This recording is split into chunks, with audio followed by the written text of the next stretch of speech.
हरे कृष्णा। तो हम आप सबका स्वागत करते हैं इस श्री बृहद भागवतामृत इस ग्रंथ के ऊपर जो कथा सत्र आयोजित किया उसमें। तो ये कथा सत्र है वो 6 सत्रों का होने वाला है और 6 सत्रों में ये ग्रंथ को हम संपूर्ण संक्षिप्त रूप में पढ़ने का प्रयास करेंगे। तो इस ग्रंथ में अम, दो भक्तों का, महान भक्तों का आध्यात्मिक सफर का वर्णन आता है। पहले तो भक्त है श्री नारद मुनि।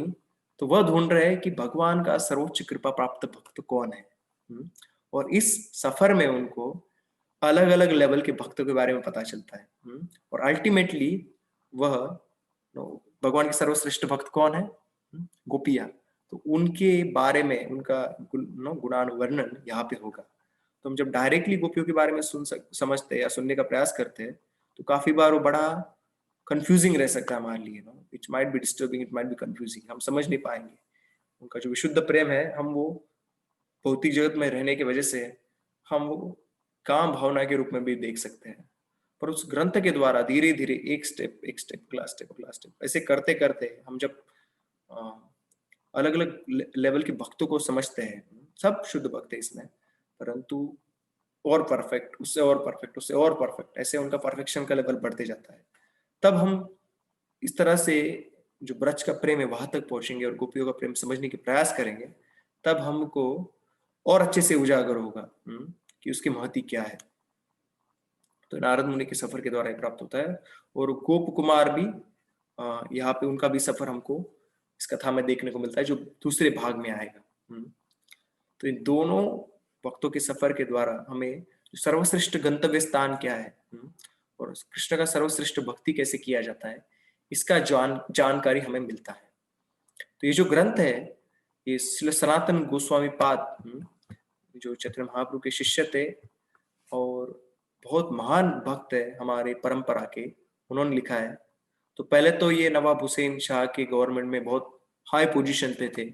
ये और इनके भाई प्राइम मिनिस्टर, होम मिनिस्टर दोनों थे नवाब हुसैन शाह के गवर्नमेंट में। और इनके पास सब कुछ था, बहुत सारा पैसा, बहुत सारा शोहरत, बहुत सारा फॉलोइंग, बहुत सारे लोग उनके अंडर थे। परंतु चैतन्य महाप्रभु को वो पूर्ण तरह से शरणागत हुए और चैतन्य महाप्रभु ने उनको आज्ञा दिया कि आप वृंदावन जाइए। वृंदावन जाके वहां पे जो लीला स्थली है, जिनका जो ध्वस्त हो चुके हैं या जो मिट चुके हैं, जिनका अस्तित्व नहीं अभी, उन लीला स्थलियों को पुनर्स्थापित कीजिए और आप मंदिरों की स्थापना कीजिए, आप भक्ति के ऊपर कुछ ग्रंथ लिखिए और आप आपकी जीवन शैली से आदर्श प्रस्तुत कीजिए कि एक आदर्श भक्त का जीवन क्या होता है। ऐसी बहुत सारी आज्ञाएं चैतन्य महाप्रभु ने इनको दी और इन्होंने ये बृहद भागवतामृत ग्रंथ लिखा है। तो दो ग्रंथ है, इनके जो बंधु थे रूप गोस्वामी, इन्होंने श्री लघु भागवतामृत ग्रंथ लिखा है और सनातन गोस्वामी पाद ने श्री बृहद भागवतामृत ग्रंथ लिखा है। तो श्री लघु भागवतामृत में कृष्ण कैसे सुप्रीम पर्सनैलिटी ऑफ गॉड है, पूर्ण पुरुषोत्तम भगवान है, इसकी जानकारी इस ग्रंथ में आती है। तो हम देखते हैं कि बहुत सारे लोग समझते हैं कि कृष्ण नहीं प्रभु विष्णु भगवान है, कृष्ण तो उनके अवतार है। तो 16वें शतक में तो और ज्यादा ये धारणा था। उस समय श्री लघु भागवतामृत द्वारा श्री रूप गोस्वामी पाद ने यह सिद्ध किया कि कैसे कृष्ण भगवान अवतारी पुरुष है और बाकी सारे अवतार है वह उनके अंश है या अंश के अंश है या कला है। इस प्रकार से ये उनके विस्तारित रूप है, परंतु कृष्ण भगवान है वह पूर्ण पुरुषोत्तम भगवान अपने मूल रूप में है। तो यह सिद्ध करने के लिए ग्रंथ है लघु भागवतामृत। और जो श्री बृहद भागवतामृत ग्रंथ है इसमें ऑलरेडी एक्सेप्टेड है कि कृष्ण भगवान ही पूर्ण पुरुषोत्तम भगवान है और गोलोक धाम ही सर्वोच्च धाम है। परंतु इसमें जर्नी दिखाया गया है एक साधक का भी और नारद मुनि का भी जर्नी, कि कैसे सबसे बड़ा कृपा प्राप्त भक्त कौन है वो ढूंढने के लिए का जो सफर है इसमें दिया गया है। तो हम देखते हैं कि कोई भी सफर के बारे में हमें सुनने को मिलता है हम इंटरेस्टेड रहते हैं कि लोगों का सफर कैसे रहा। काफी लोग पूछते हैं कि आप कृष्ण भावनामृत आंदोलन में कैसे आए, इसके ऊपर बहुत सारे वीडियोस बनाए गए। So generally people like to know about other people journey in Krishna consciousness, की वो भक्ति में कैसे जुड़े, उनको कहाँ पे पुस्तक मिला था और उनको क्या पॉइंट अच्छा लगा। इस प्रकार के प्रश्न का उत्तर जब हम सुनते हैं तो लोगों को भक्ति में बड़ा प्रेरणा मिलता है। तो इस ग्रंथ में भी जो नारद मुनि है और गोप कुमार है उनके सफर से हमको बहुत सारा सीखने मिला। श्रील सनातन गोस्वामी द्वारा लिखित इसी भरत भागवत अमृत ग्रंथ में। तो इस ग्रंथ के शुरुआत में श्री सनातन गोस्वामी पाद सबसे पहले अपना नमस्कार अर्पण करते हैं। वो अलग अलग प्रार्थना करते हैं वृंदावन धाम को, श्री कृष्ण को, राधा रानी को, यमुना को, गोवर्धन को, भक्ति देवी, श्री हरिनाम प्रभु, श्री चैतन्य महाप्रभु, इनके बारे में प्रार्थनाएं आती है अलग अलग। तो सबसे पहले वो प्रार्थना अर्पण करते हैं कृष्ण को, जो प्रेम भक्ति देने आते हैं चैतन्य महाप्रभु के रूप में। तो प्रेम भक्ति का जो वरदान है वो सिर्फ कृष्ण ही दे सकते हैं। कृष्ण के अलावा कोई भी अवतार प्रेम भक्ति नहीं दे सकते। वह वैकुंठ वाला मुक्ति दे सकते हैं, परंतु गोलोक वाला प्रेम सिर्फ कृष्ण या चैतन्य महाप्रभु स्वयं दे सकते हैं। तो इस प्रकार वो कृष्ण का गुणगान करते हैं। फिर राधा रानी का गुणगान करते हैं, जो कृष्ण की सर्वोत्कृष्ट भक्त है। और उसके बाद में वृंदावन धाम का वो महिमा गाते हैं। तो जो 7 पुरिया है नो, वो मुक्ति देने के लिए प्रसिद्ध है। 7 पुरी यानी 7 शहर, वह मथुरा, द्वारिका, अवंती यानी उज्जैन, अयोध्या और कांची, काशी और हरिद्वार। तो मथुरा इन सब 7 पुरियों में सबसे सर्वश्रेष्ठ स्थान माना गया है, क्योंकि मथुरा में श्री कृष्ण भगवान का जन्म हुआ था और वहां पे कृष्ण भगवान सदा निवास करते हैं। परंतु मथुरा से श्रेष्ठ बताया गया है वृंदावन धाम, जहाँ पे कृष्ण गोपियों के साथ रासलीला करते हैं। और मथुरा में तो कृष्ण भगवान उपस्थित रहते हैं, परंतु वृंदावन में वो प्रकट रूप से उपस्थित रहते हैं। मथुरा में अप्रकट रूप से उपस्थित रहते हैं, परंतु वृंदावन में वो प्रकट रूप से उपस्थित रहते हैं। आज भी कहा जाता है कि भगवान वहां पे आते, वहां पे लीला करते वृंदावन में। सो प्रकट रूप से ये सारी लीलाएं होती है। और यहाँ पे वो यमुना का गुणगान करते हैं। यमुना जो है भगवान का प्रेम, उसकी द्रव स्वरूपा है। Bhagwan is liquid love is flowing. और यमुना वो गंगा जी से भी 100 गुना अधिक पवित्र है, ऐसा शास्त्रों में कहा गया है। और स्पेसिफिकली यमुना में जो केशी घाट है और 100 गुना पवित्र है। और केशी घाट में केशी राक्षस का वध करके भगवान जहाँ पे विश्राम किए थे और 100 गुना अधिक पवित्र है, ऐसे कहा गया है। और फिर बाद में वो गोवर्धन पर्वत को भी नमस्कार करते हैं, उसका भी जय जयकार करते हैं। तो गोवर्धन पर्वत को भगवान का हरिदास वर्य कहा गया है। सब भक्तों में सर्वश्रेष्ठ भक्त है वो गोवर्धन पर्वत। इस ब्रह्मांड में बहुत सारे पर्वत है, जैसे मेरू पर्वत है, हिमालय पर्वत है, गंधमादन पर्वत है, त्रिकुट पर्वत है, बहुत सारे पर्वत है। परंतु सब पर्वतों में सर्वश्रेष्ठ पर्वत है गोवर्धन पर्वत, जहाँ पे भगवान का हस्त स्पर्श इस गोवर्धन पर्वत को हुआ था। और जहाँ पे भगवान की वो अलग अलग प्रकार से सेवा करता है गोवर्धन पर्वत। गोवर्धन फल देता है, फूल देता है भगवान के लिए, गायों को चरने के लिए चारा देता है। गोवर्धन पर्वत में बहुत सारे तालाब है, जिसमें पानी के स्रोत है, जहाँ पे भगवान की लीलाओं के लिए पानी प्राप्त होता है। और जो गोवर्धन में अलग अलग रंगों के पत्थर है, उससे गोपाल लोग उसको पेस्ट बना के भगवान का श्रृंगार करते हैं। तो अनेक प्रकार से गोवर्धन भगवान की सेवा करता है। और ये गोवर्धन पर्वत भगवान के हृदय से प्रकट हुआ है। और स्वर्ग के राजा इंद्र से भी ये श्रेष्ठ है, क्योंकि भगवान ने इंद्र का पूजा छोड़ के गोवर्धन का पूजा किया था। तो ये गोवर्धन में भगवान अनेक प्रकार की लीलाएं गोपियों के साथ में, गोपाओं के साथ में करते हैं।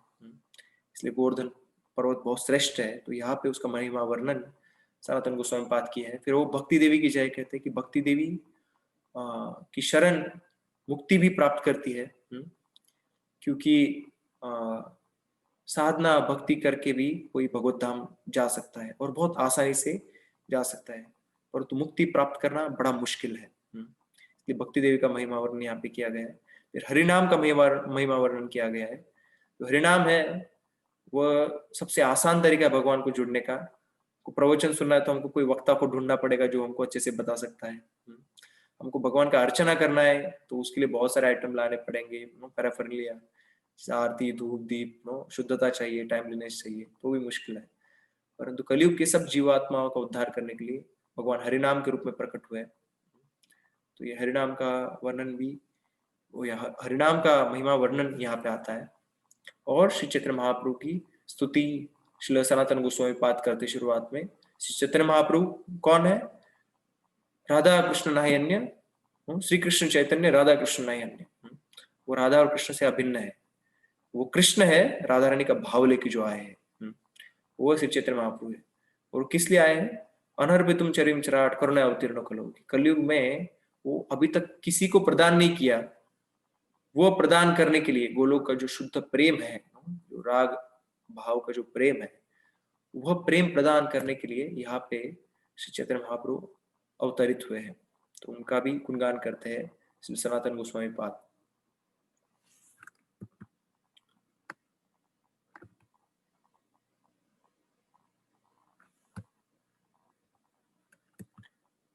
तो जो बृहद भागवतम है वह सब शास्त्रों का जो सार है वह है भगवान का विशुद्ध भक्ति। तो ये भगवान का विशुद्ध भक्ति का वर्णन करने वाला शास्त्र है। अनेक विध शास्त्र है, वेद है, उपनिषद है, पुराण है, और बहुत सारे वेद उपनिषद पुराण ये कर्म कांड या ज्ञान कांड का प्रसार करने के लिए बने हुए हैं। कैसे इस भौतिक संसार में सुखी रहा जाए, या कैसे सायुज्य प्रकार का मुक्ति प्राप्त किया जाए, जिसमें खुद का अस्तित्व कोई मिटाने का प्रयास करता है, परंतु इसमें कोई वास्तविक सुख नहीं रहता है। वास्तविक प्रेम का जो सुख है, भगवान के साथ आदान प्रदान का सुख है, वो मुक्ति में नहीं है। तो ये जो विशुद्ध भक्ति का, प्रेम भक्ति का प्रचार करने वाले जो शास्त्र है, जैसे हरिवंश, गर्ग संहिता, नारद पंचरात्र, गोपाल तापनी उपनिषद, विष्णु पुराण, श्रीमद् भागवतम, और जो उत्तरखंड है पद्म पुराण का, ये सारे जो शास्त्र है वो विशुद्ध भक्ति का वर्णन करने वाले शास्त्र है। तो इन सब शास्त्रों का सार इस बृहद भागवतम में है, ऐसे श्री सनातन गोस्वामी पाद कहते हैं।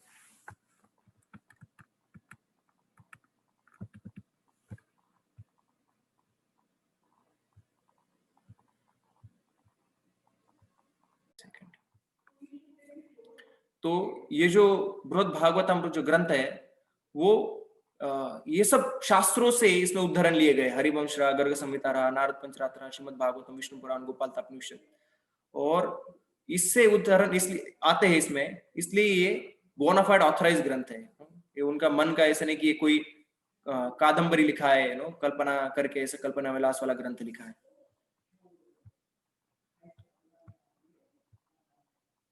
तो ये उसका बैकग्राउंड इस ग्रंथ का, बृहद भागवतम का यह है कि जब पांडव थे, महाभारत का युद्ध का आखिरी दिन था, उस दिन अश्वत्थामा ने युद्ध के बाद में रात में पांडव की 5 पुत्रों की हत्या कर दी। उसके बाद में उसको सजा देने के लाया गया और उसका उसको कुछ सजा देके उसको छोड़ दिया गया, और उसको छोड़ दिया गया तो उसने ब्रह्मास्त्र का उपयोग किया उत्तरा के गर्भ के ऊपर। तो ब्रह्मास्त्र इतना प्रभावी अस्त्र है कि वो पूर्ण ब्रह्मांड को भी वो नष्ट कर सकता है। एट द सेम टाइम एक माँ के पेट में कोई बच्चा है तो उसको भी सिर्फ सूक्ष्म रूप से उसको भी वो मार सकता है। तो उसने पांडवों का जो एकमात्र जो उत्तराधिकारी रहने वाले थे परीक्षित महाराज, उसको मारने के लिए ब्रह्मास्त्र का उपयोग किया था। परंतु भगवान कृष्ण की कृपा से वहां पे परीक्षित महाराज है वो बच गए। भगवान कृष्ण वहां पे स्वयं जाके माँ के उत्तरा के पेट में जाके उनकी रक्षा की और परीक्षित महाराज वहां से बाहर आए। तो जब परीक्षित महाराज उत्तरा माँ के गर्भ से बाहर आए तो बार बार ढूंढ रहे थे कि ये कौन थे जिन्होंने मेरा रक्षा किया था। वो परीक्षा कर रहे थे, बार बार सब लोगों में परीक्षा कर रहे थे, इसीलिए उनका नाम परीक्षित गिरा है। और अन्य छोटे बालकों जैसे बालक नहीं थे, वो बचपन में उनका मन पूर्ण कृष्ण भक्ति में ही था। वो भगवान के साथ ही खेलते थे, भगवान का प्रसाद खाते थे, भगवान के कीर्तन में मग्न रहते थे, भगवान का कथा सुनते रहते थे। इस प्रकार से पूर्ण कृष्ण भावनामय उनका चेतना था परीक्षित महाराज का। और परीक्षित महाराज आगे जाके इतने सुशासन करने, पांडव भगवान जब भगवत धाम चले गए तो पांडव भी उनके पीछे पीछे पीछे सब राज छोड़ के चले गए और उनके पीछे परीक्षित महाराज राजा बने। और परीक्षित महाराज का राज्य इतना अच्छा था कि उन्होंने कली को बिल्कुल भी आने नहीं दिया। हम देखते इस चित्र में कि कली को उन्होंने कठोर शिक्षा दिया, और कली का जब परीक्षित महाराज राज कर रहे थे, हालांकि कलयुग शुरू हो गया था पर उनके राज्य में कली का बिल्कुल भी प्रभाव नहीं था। परंतु भगवान की इच्छा से, क्योंकि कलयुग शुरू होना है और भागवतम का प्रकट होना चाहिए, इसलिए एक दिन वो जब वन में गए थे तब उनको बड़ा प्यास लगा और उस प्यास में वो शमीक ऋषि के आश्रम में आए और वहां पे शमीक ऋषि थे, वह ध्यान कर रहे थे, समाधि में थे। और उन्होंने क्या कहा कि मुझे पानी चाहिए, उसका उन्होंने ध्यान नहीं दे पाए वो, क्योंकि वो समाधि में थे। तो वहां पे भगवान के विशेष योग माया के अंडर वो एक क्रोध में आए और उन्होंने उनके गले में एक मृत सांप डाल दिया। और वो सांप डाला, वो देख के उसका जो पुत्र था, उनके जो पुत्र थे शमीक ऋषि के, श्रृंगी, वो छोटे थे, वो मैच्योर नहीं थे। और उन्होंने वहां पे परीक्षित महाराज को श्राप दिया कि 7 दिन में आपकी मृत्यु होगी। और इस प्रकार से जब उनको इस वार्ता मिली कि 7 दिन में उनको अभी अपना कार्यभार छोड़ के जाना है, तो उन्होंने तुरंत सब कुछ अपना पहले ही त्याग दिया, कार्यभार, और वो गंगा के किनारे पे गए। और वहां पे उनको शुकदेव गोस्वामी से उनकी मुलाकात हुई। शुकदेव गोस्वामी भगवान की कृपा से वहां पे प्रकट हुए थे और वहां पे उनके बीच में 7 दिन श्रीमद भागवतम का आदान प्रदान हुआ। उन्होंने प्रश्न पूछे और उन्होंने उत्तर दिया कि मृत्यु के वक्त जिसका मृत्यु है, उस व्यक्ति का कार्य क्या, अंतिम कार्य क्या है, सबसे सर्वश्रेष्ठ destination, what is ultimate destination for the person who is about to die. ऐसे प्रश्न उन्होंने शुरू किए और पूर्ण भागवत में भगवान के अलग अलग अवतार, भगवान के महान भक्त, इनका पूर्ण चर्चा आता है। तो ये सब 7 दिन चला, दिन रात यह भागवतम का चर्चा सुखदेव गोस्वामी और परीक्षित महाराज के बीच में चला। और जब 7 दिन जब पूर्ण हो गए, तब ये जो परीक्षित महाराज है, तब उनको छोड़ के वहां से सुखदेव गोस्वामी चले गए और वो भगवान पे पूर्ण तरह से ध्यान कर रहे थे। वहां पे हम देखते यहाँ से, आप जैसे देखते कि सुखदेव गोस्वामी ने उनको उपदेश दिया और बाद में वो ध्यान कर रहे थे। तब जब वो ध्यान कर रहे थे भगवान पे, तब उनकी माता वहां पे आई और उनकी माता ने उनको कहा कि तब उनकी माता ने उनको कहा कि आपने सब भक्ति शास्त्रों का जो सार सुना है, कृपया क्या आप मुझे बता सकते हो। तो उनके माता ने उनसे सब भक्ति शास्त्र या जो श्रीमद् भागवतम है, उस सार को जानने की उनसे विनंती की। वो जाने से पहले मुझे भी ये प्राप्त होना चाहिए, सुखदेव गोस्वामी से जो भी सुना है ये मुझे भी सुनना चाहिए, ये उन्होंने वहां पे इच्छा प्रकट किया। और वहां पे परीक्षित महाराज कहे कि हालांकि नॉर्मल व्यक्ति रहता है जो मरने वाला है, वो तो उसने शांति मौन रखना चाहिए और भगवान पूर्ण तरह से ध्यान रखना चाहिए और पूर्ण तरह से ध्यान भगवान के चरणों में केंद्रित करना चाहिए। परंतु क्योंकि आप परम पुरुषोत्तम भगवान कृष्ण के बारे में पूछ रहे हो और ये जो कथा है ये हृदय को बहुत समाधान देने वाली है, इसलिए मैं पक्का आपको ये कथा बताऊंगा, पूर्ण भागवतम का जो सार है वो मैं आपको बताऊंगा। तो ये जो कथा आती है परीक्षित महाराज और उत्तरा के बीच में, ये कथा आती है संवाद में, किसके, जन्मेजय जो परीक्षित महाराज के पुत्र है और जो जैमिनी ऋषि है उनके संवाद के बीच में आती है। जब परीक्षित महाराज चले जाते हैं तो जन्मेजय उनके पुत्र है, वो महाभारत सुनते हैं, वैशंपायन से एक महाभारत सुनते हैं और दूसरा महाभारत वो जैमिनी ऋषि से सुनते हैं। जो दूसरा महाभारत है जैमिनी ऋषि का, वो बड़ा स्पेशल महाभारत है, हालांकि वो उपलब्ध नहीं है अभी, परंतु उस महाभारत में भगवान का पूर्ण तरह से गुणगान किया गया है। जो वैशंपायन का जो महाभारत है वो तो श्री शूद्र वैश्य ऐसे लोगों के लिए लिखा गया, जो लोग कम बुद्धि वाले रहेंगे या जो लोग भौतिकता में ज्यादा अधीन रहेंगे, ऐसे लोगों के लिए महाभारत दिया गया है। परंतु जो दूसरा वाला महाभारत है जैमिनी का महाभारत, उसमें कृष्ण कैसे पूर्ण पुरुषोत्तम भगवान है उस पर ध्यान केंद्रित किया गया है। तो वहां पे जब जन्मेजय महाराज ये महाभारत सुनते हैं तो वो कहते हैं कि इतना मधुर ये महाभारत था और मधुर समापित और मधुर कथा सुन के इसका समापन होना चाहिए। एंड में डेजर्ट खाते, राइट, जब हम कुछ भी खाते हैं तो उसके एंड में हम स्वीट खाते हैं।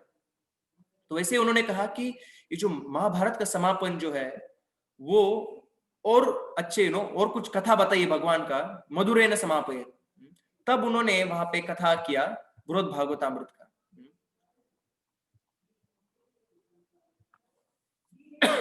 तो वहां पे बृहद भागवतामृत का वो कथा किए और वहां पे ये कथा बता रहे कि परीक्षित महाराज को मिलने के लिए वहां पे उत्तर आई है। और जैमिनी ऋषि ये कथा किसको बता रहे, जन्मेजय महाराज को बता रहे। तो जैमिनी ऋषि है, उनको सामवेद का अधिकारी श्रील व्यासदेव ने बनाया, तो व्यासदेव जी के शिष्य है। और गीता में कहा गया है कि सब वेदों में मैं कौन सा वेद हूं, मैं सामवेद हूं, क्योंकि सामवेद यह वेद है जिसमें भगवान की जो भगवान का बहुत अच्छी तरह से गुणगान किया गया है, भगवान की शुद्ध भक्ति का, भगवान का गुणगान किया गया है।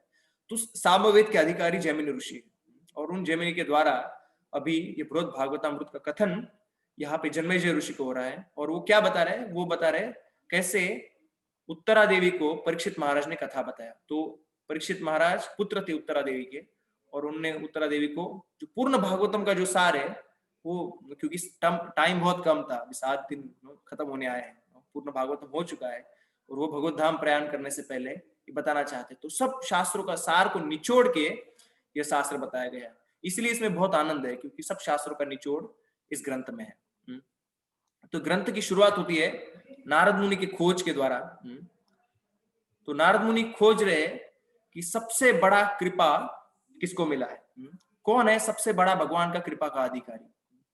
तो दुनिया में लोग अलग अलग चीजें सोचते रहते हैं। गूगल जो है वो पूरे खोज के लिए, गूगल को आप ट्रांसलेट करोगे तो गूगल वर्ड तो अभी खोज का सिनोनिमस हो गया है। तो सब लोग कुछ ना कुछ ढूंढते रहते हैं, परंतु नारद मुनि है वो सब भक्तों के लिए यहाँ पे आदर्श प्रस्तुत कर रहे हैं कि वो भगवान का कृपा कैसे प्राप्त हुआ और किसको प्राप्त हुआ वो ढूंढ रहे हैं, और वहां पे उनका जाके उनका कृपा वो लेना चाहते हैं, उनकी कृपा के अधिकारी वो बनना चाहते हैं, उनका आशीर्वाद वो लेना चाहते हैं, उनको वो गुणगान करना चाहते हैं। इस प्रकार से नारद मुनि जो है यहाँ पे खोज में निकले हैं कि जो पार्ट 1 है बृहद भागवत अमृत का वो है नारद मुनि की खोज के बारे में, और जो पार्ट 2 है बृहद भागवत अमृत का वो है गोप कुमार के खोज के बारे में। तो यहाँ पे वो सबसे बड़ा भगवान का कृपा प्राप्त भक्त कौन है वो खोज रहे हैं, और वो आए हैं कहाँ पे, प्रयाग में।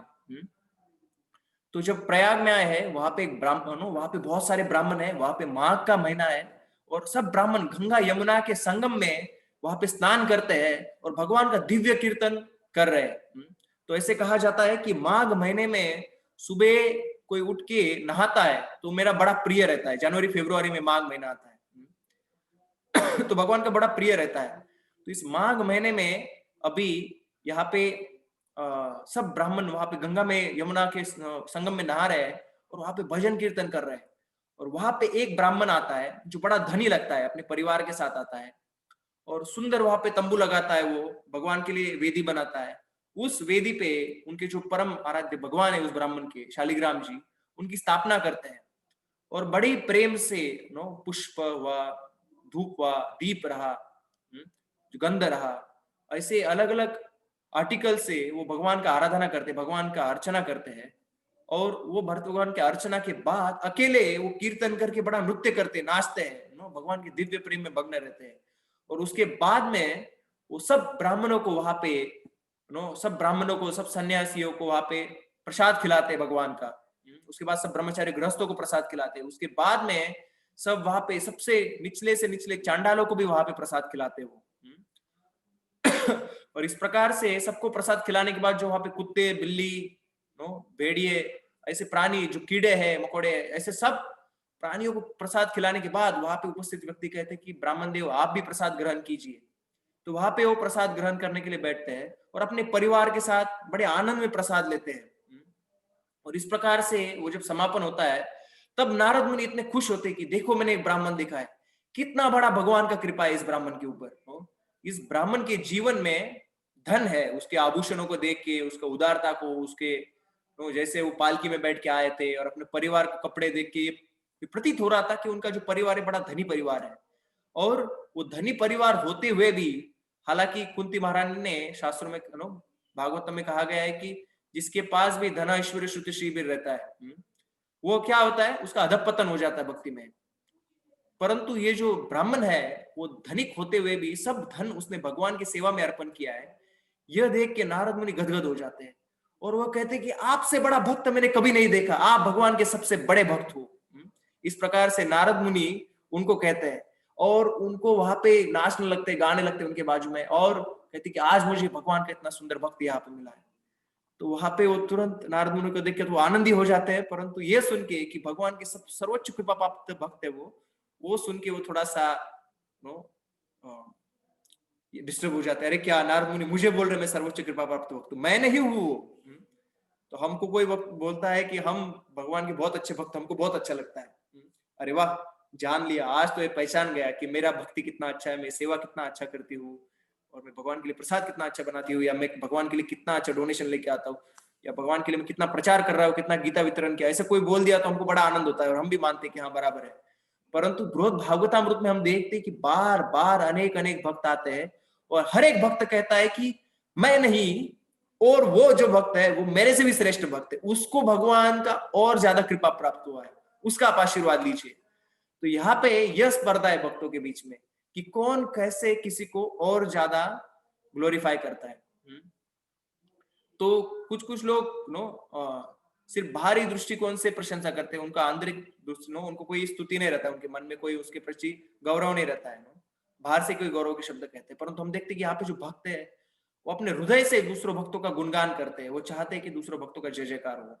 तो नारद मुनि वहां पे कहते हैं कि आप दानी हो, आप धनी हो, आप धार्मिक हो, आप नम्र हो, क्योंकि आप यहाँ पे सब ब्राह्मणों का सेवा कर रहे हो। परंतु वो कहते हैं कि मेरे से भी ज्यादा दानी, धनी, धार्मिक और नम्र दक्षिण देश में एक राजा है, वह दक्षिण देश में जो राजा है उसके राज्य में दिन रात भगवान का उत्सव होता रहता है और सब लोग भगवान की सेवा में मग्न रहते हैं। वहां पे देश विदेश से हजारों पर्यटक आते हैं, यात्री आते हैं और किसी के लिए वहां पे प्रसाद की कमी नहीं है। जगह जगह पे उस राजा ने भगवान के विष्णु मंदिर को स्थापना किया है और हर जगह पे प्रसाद का सर्वोत्तम वितरण का व्यवस्था उस राजा ने वहां पे किया है। और वह जो राजा है वहां का जो उसका राजधानी है, वहां पे जो भगवान का मंदिर है, ऐसा लगता है कि भगवान साक्षात वहां पे उपस्थित है। इस प्रकार भगवान का वहां पे सेवा होता है। और वह राजा का राज्य इतना आदर्श है कि उस राजा के राज्य में किसी को हल जताने का भी जरूरत नहीं पड़ता, हल जुटाने का बिल्कुल जरूरत नहीं पड़ता है। You don't need to plough the field. वैसे ऐसे अन्न धान्य आ जाता है। तो बाइबल में कथा आता है, एडम और ईव थे। तो एडम और ईव ने, बाइबल में ऐसे कहा जाता है कि जब वो उन्होंने एप्पल खाया और ओरिजिनल सिन कमिट किया उन्होंने, तो उसके बाद में वहां पे उनको लिखा गया है कि भगवान आके कहते हैं कि अभी आपको पसीना बहाना पड़ेगा और खुद का खुद जमीन आपको प्लाव करना पड़ेगा, ऐसे अन्न नहीं आएगा और उसके बाद में आपको खाना मिलेगा। आप कष्ट करने के बाद में पसीना बहाना पड़ेगा, फिर अन्न मिलेगा। तो भौतिक दुनिया में हमको बड़े कष्ट करने पड़ते हैं, परंतु भगवान का भक्ति करना कोई जानता है तो उसके जीवन में कष्ट नहीं रहते। तो जब पांडव जन भी जब राज्य करते थे तब जो वृष्टि होता था वो सफिशिएंट वृष्टि होता है, ऐसा नहीं कि बहुत ज्यादा वृष्टि हो गई। जैसे अभी साउथ इंडिया में इतना सा वृष्टि हुआ है कि वहां पे जनजीवन है वो पूर्ण तरह से विस्कलित हो चुका है, वो डिस्टर्ब हो चुका है।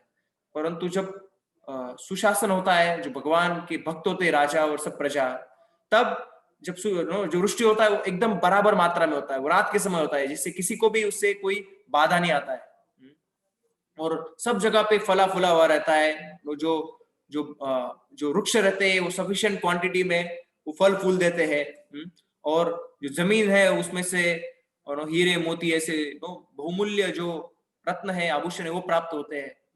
इस प्रकार से हम देखते हैं कि जो भी भगवान का भक्ति करता है उसको अपने भौतिक जीवन में भी कोई कमी नहीं रहता है।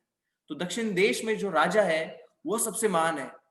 वो अकेला नहीं, तो अपने पूरे परिवार को भी भगवान की सेवा में लगा चुका है और सब लोग भगवान का कीर्तन करते, नाचते गाते वहां पे पूर्ण तरह से दिन रात इस तरह से भगवान का भक्ति होता है। इतना होने के बाद भी, इतना धनी होने के बाद भी वो इतना नम्र है कि वो भगवान का मंदिर का मार्जन करना, भगवान की सेवा करना, भगवान की अर्चना करना, सब जो छोटे छोटे कार्य वो भी खुद से वो करना चाहता है।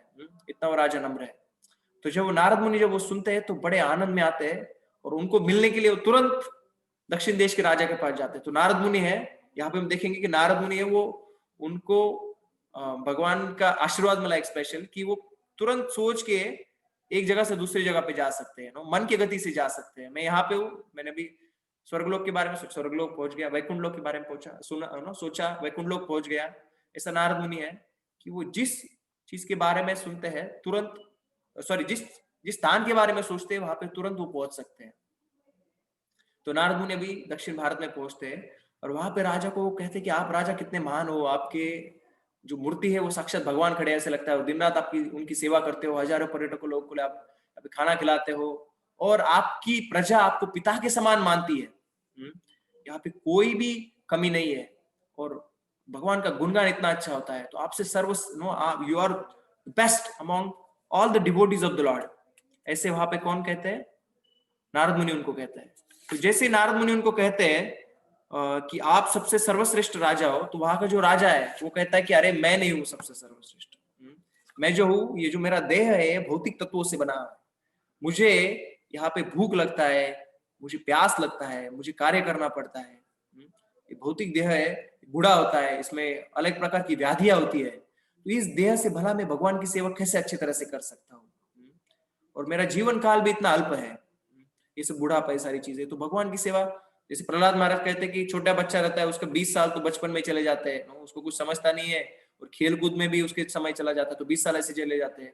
और बचे हुए भी जो 20 साल रहते हैं आखिर के, वो बुढ़ापे में और व्याधि में चले जाते हैं कि वो कुछ नहीं कर पाता है।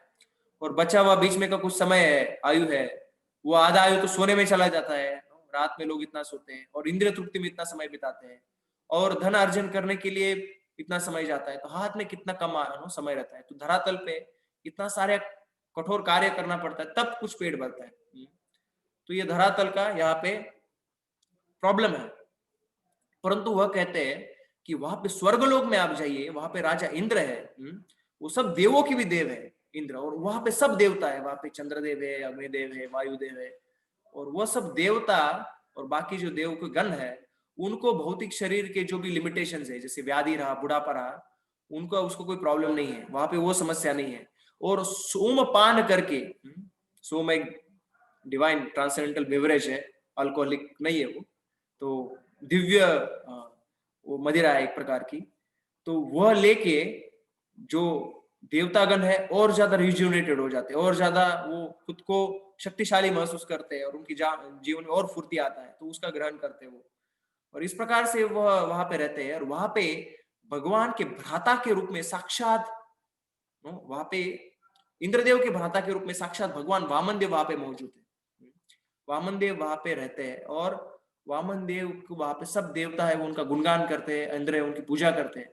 इस प्रकार से भगवान का इतना अच्छा भक्ति वहां पे होता है। आप स्वर्गलोक जाइए, वहां पे आपको भगवान का सबसे बड़ा कृपा प्राप्त भगवान जो भक्त है इंद्र, वहां पे आपको उनका मुलाकात होगा।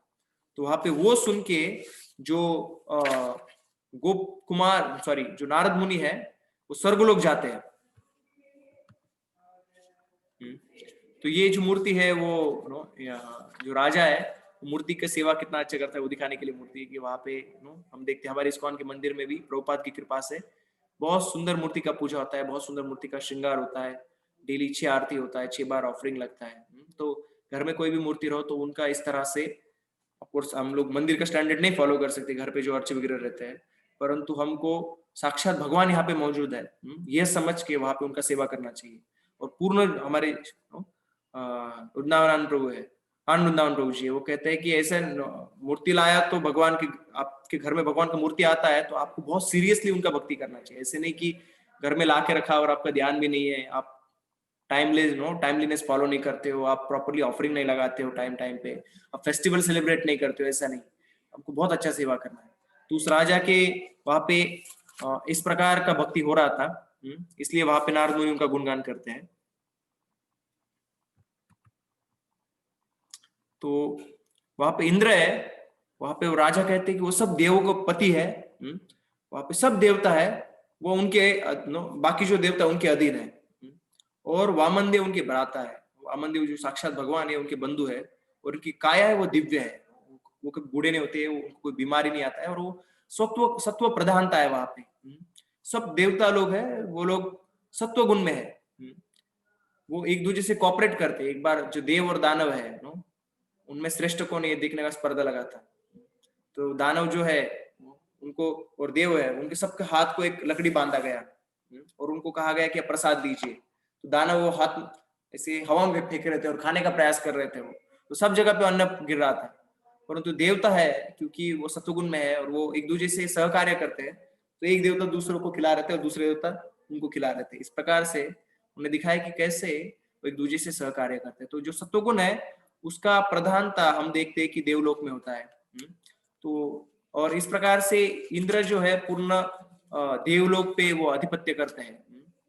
तो उनके लिए भगवान साक्षात अवतार लेके आते हैं। इंद्रारी व्याकुलम लोके मृग्यंती युगे युगे, जो श्लोक आता है भागवतम में, जो भागवतम का चरम श्लोक है कृष्णस्तु भगवान स्वयं, जो कृष्ण भगवान है वो सब भगवान के अवतार कला उसमें सबसे प्रधान है, वो अवतारी है और बाकी सब अवतार है। वो उनके उनके एक्सपांशन है या उनके एक्सपांशन के एक्सपांशन है। तो उनके अंश है या उनके अंशों के अंश है, परंतु ओरिजिनल अवतारी कौन है? कृष्ण है। और क्यों आते हैं वो? इंद्रारी व्याकुलम लोकी, इंद्र के हरि है उनको समाप्त करने के लिए भगवान कृष्ण है वो इस धरावतल पे आते हैं। इस तरह से वहां पे इंद्र का गुणगान करते हैं वो दक्षिण भारत के राजा, और वो उनको देखने के लिए नारद मुनि यहाँ पे देवलोक में आते हैं, स्वर्गलोक में आते हैं, और वहां पे वो देखते हैं कि इंद्र जो है वामन देव की पूजा कर रहे हैं, और वो उनका पूजा करते उनकी आंखों से अश्रु आ रहे हैं और पूर्ण तरह से भाव विभोर हो चुके हैं, और सब देवता गंधर्व किन्नर वहां पे सब लोग जमा होके सब लोग भगवान का कीर्तन कर रहे हैं, गुणगान कर रहे हैं, जोरदार भगवान का ध्वनि हो रहा है वहां पे। वो देख के वो बहुत खुश हो जाते हैं नारद मुनि, और वो भी भगवान का कीर्तन करने लगते हैं। और कुछ समय बाद वामन देव वहां से चले जाते हैं, और वहां पे इंद्र है, वो अपना आसन ग्रहण करते हैं। तो वहां पे इंद्र को पास में आके नारद मुनि कहते कि अरे इंद्र, आप सब देवता में सबसे श्रेष्ठ देवता हो, क्यों, सॉरी, सब भगवान के भक्तों में सबसे श्रेष्ठ, सबसे ज्यादा कृपा प्राप्त देवता। क्यों? क्योंकि भगवान को पूर्ण कृपा आप पे प्राप्त है, साक्षात वामन देव यहाँ पे रहते हैं। तो इंद्र उनको कहते कि वो ठीक है, परंतु आप मुझे इस प्रकार से अपमानित मत कीजिए, मैं कोई भगवान का सबसे सर्वश्रेष्ठ कृपा प्राप्ति भक्त नहीं हूँ। क्यों? तो इंद्र अलग अलग वहां पे कारण देते हैं। यहाँ पे इंद्र कहते हैं कि मैं जो हूँ, मैंने भगवान के साथ युद्ध किया था। कब युद्ध किया था, कोई बता सकते हैं भगवान के साथ में? इंद्र ने गोवर्धन पर्वत परिजातक फूल लाने के लिए, हाँ 2 बार उसने भगवान के फूल लाने के लिए जो फूल, बराबर है, सत्यभामा ने बरसात किया था उस टाइम। Right right right. तो इंद्र ने बरसात किया था उस समय। भगवान ने गोवर्धन पर्वत का पूजा किया था, और उस समय इंद्र ने बड़ा भयंकर वृष्टि किया था वहां पे। उस समय इंद्र और भगवान के बीच में एक संघर्ष देखते हैं हम, और इंद्र कुछ भी नहीं कर पाया, बाल भी बांका नहीं कर पाया भगवान का। और दूसरे समय पारिजात वृक्ष लाने के लिए भगवान स्वर्गलोक गए, उस समय वापस भगवान के साथ उसने युद्ध किया। इस तरह से देखते हैं कि इंद्र जो है वो कहता है कि मेरे पे कैसे कृपा हो सकता है, मैंने तो भगवान के साथ युद्ध किया था।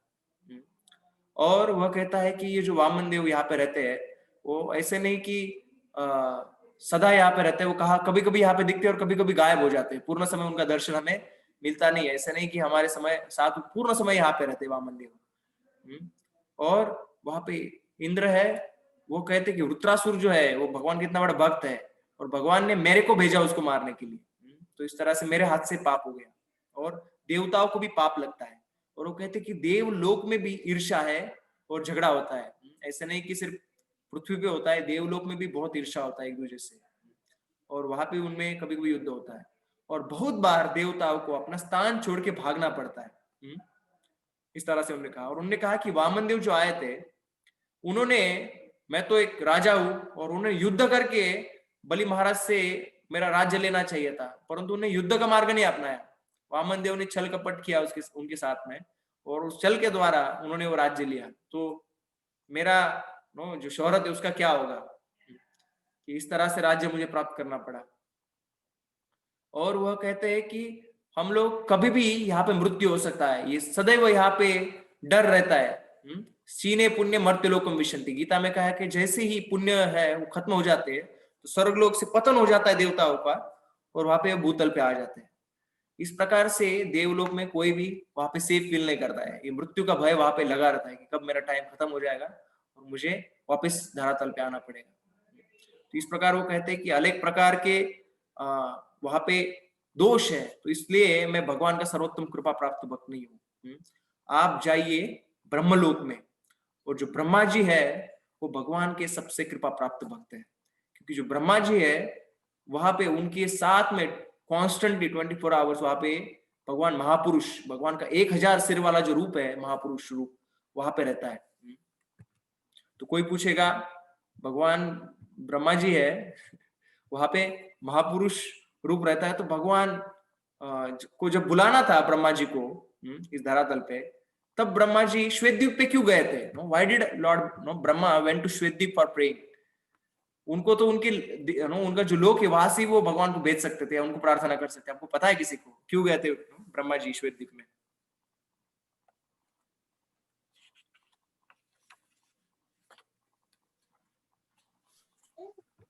छोटे बच्चों का अपहरण करके लेके गए थे गाय के साथ, तब। नहीं, ये दूसरा प्रश्न है एक्चुअली। इसमें ऐसा है कि भगवान को बुलाने के लिए जो ब्रह्मा जी है वो श्वेतद्वीप क्यों जाते हैं? उनके ही लोक में भगवान जब रहते हैं, so why does he need to go to Shwetadweep for calling the Lord? उनको श्वेतद्वीप क्यों जाना पड़ता है?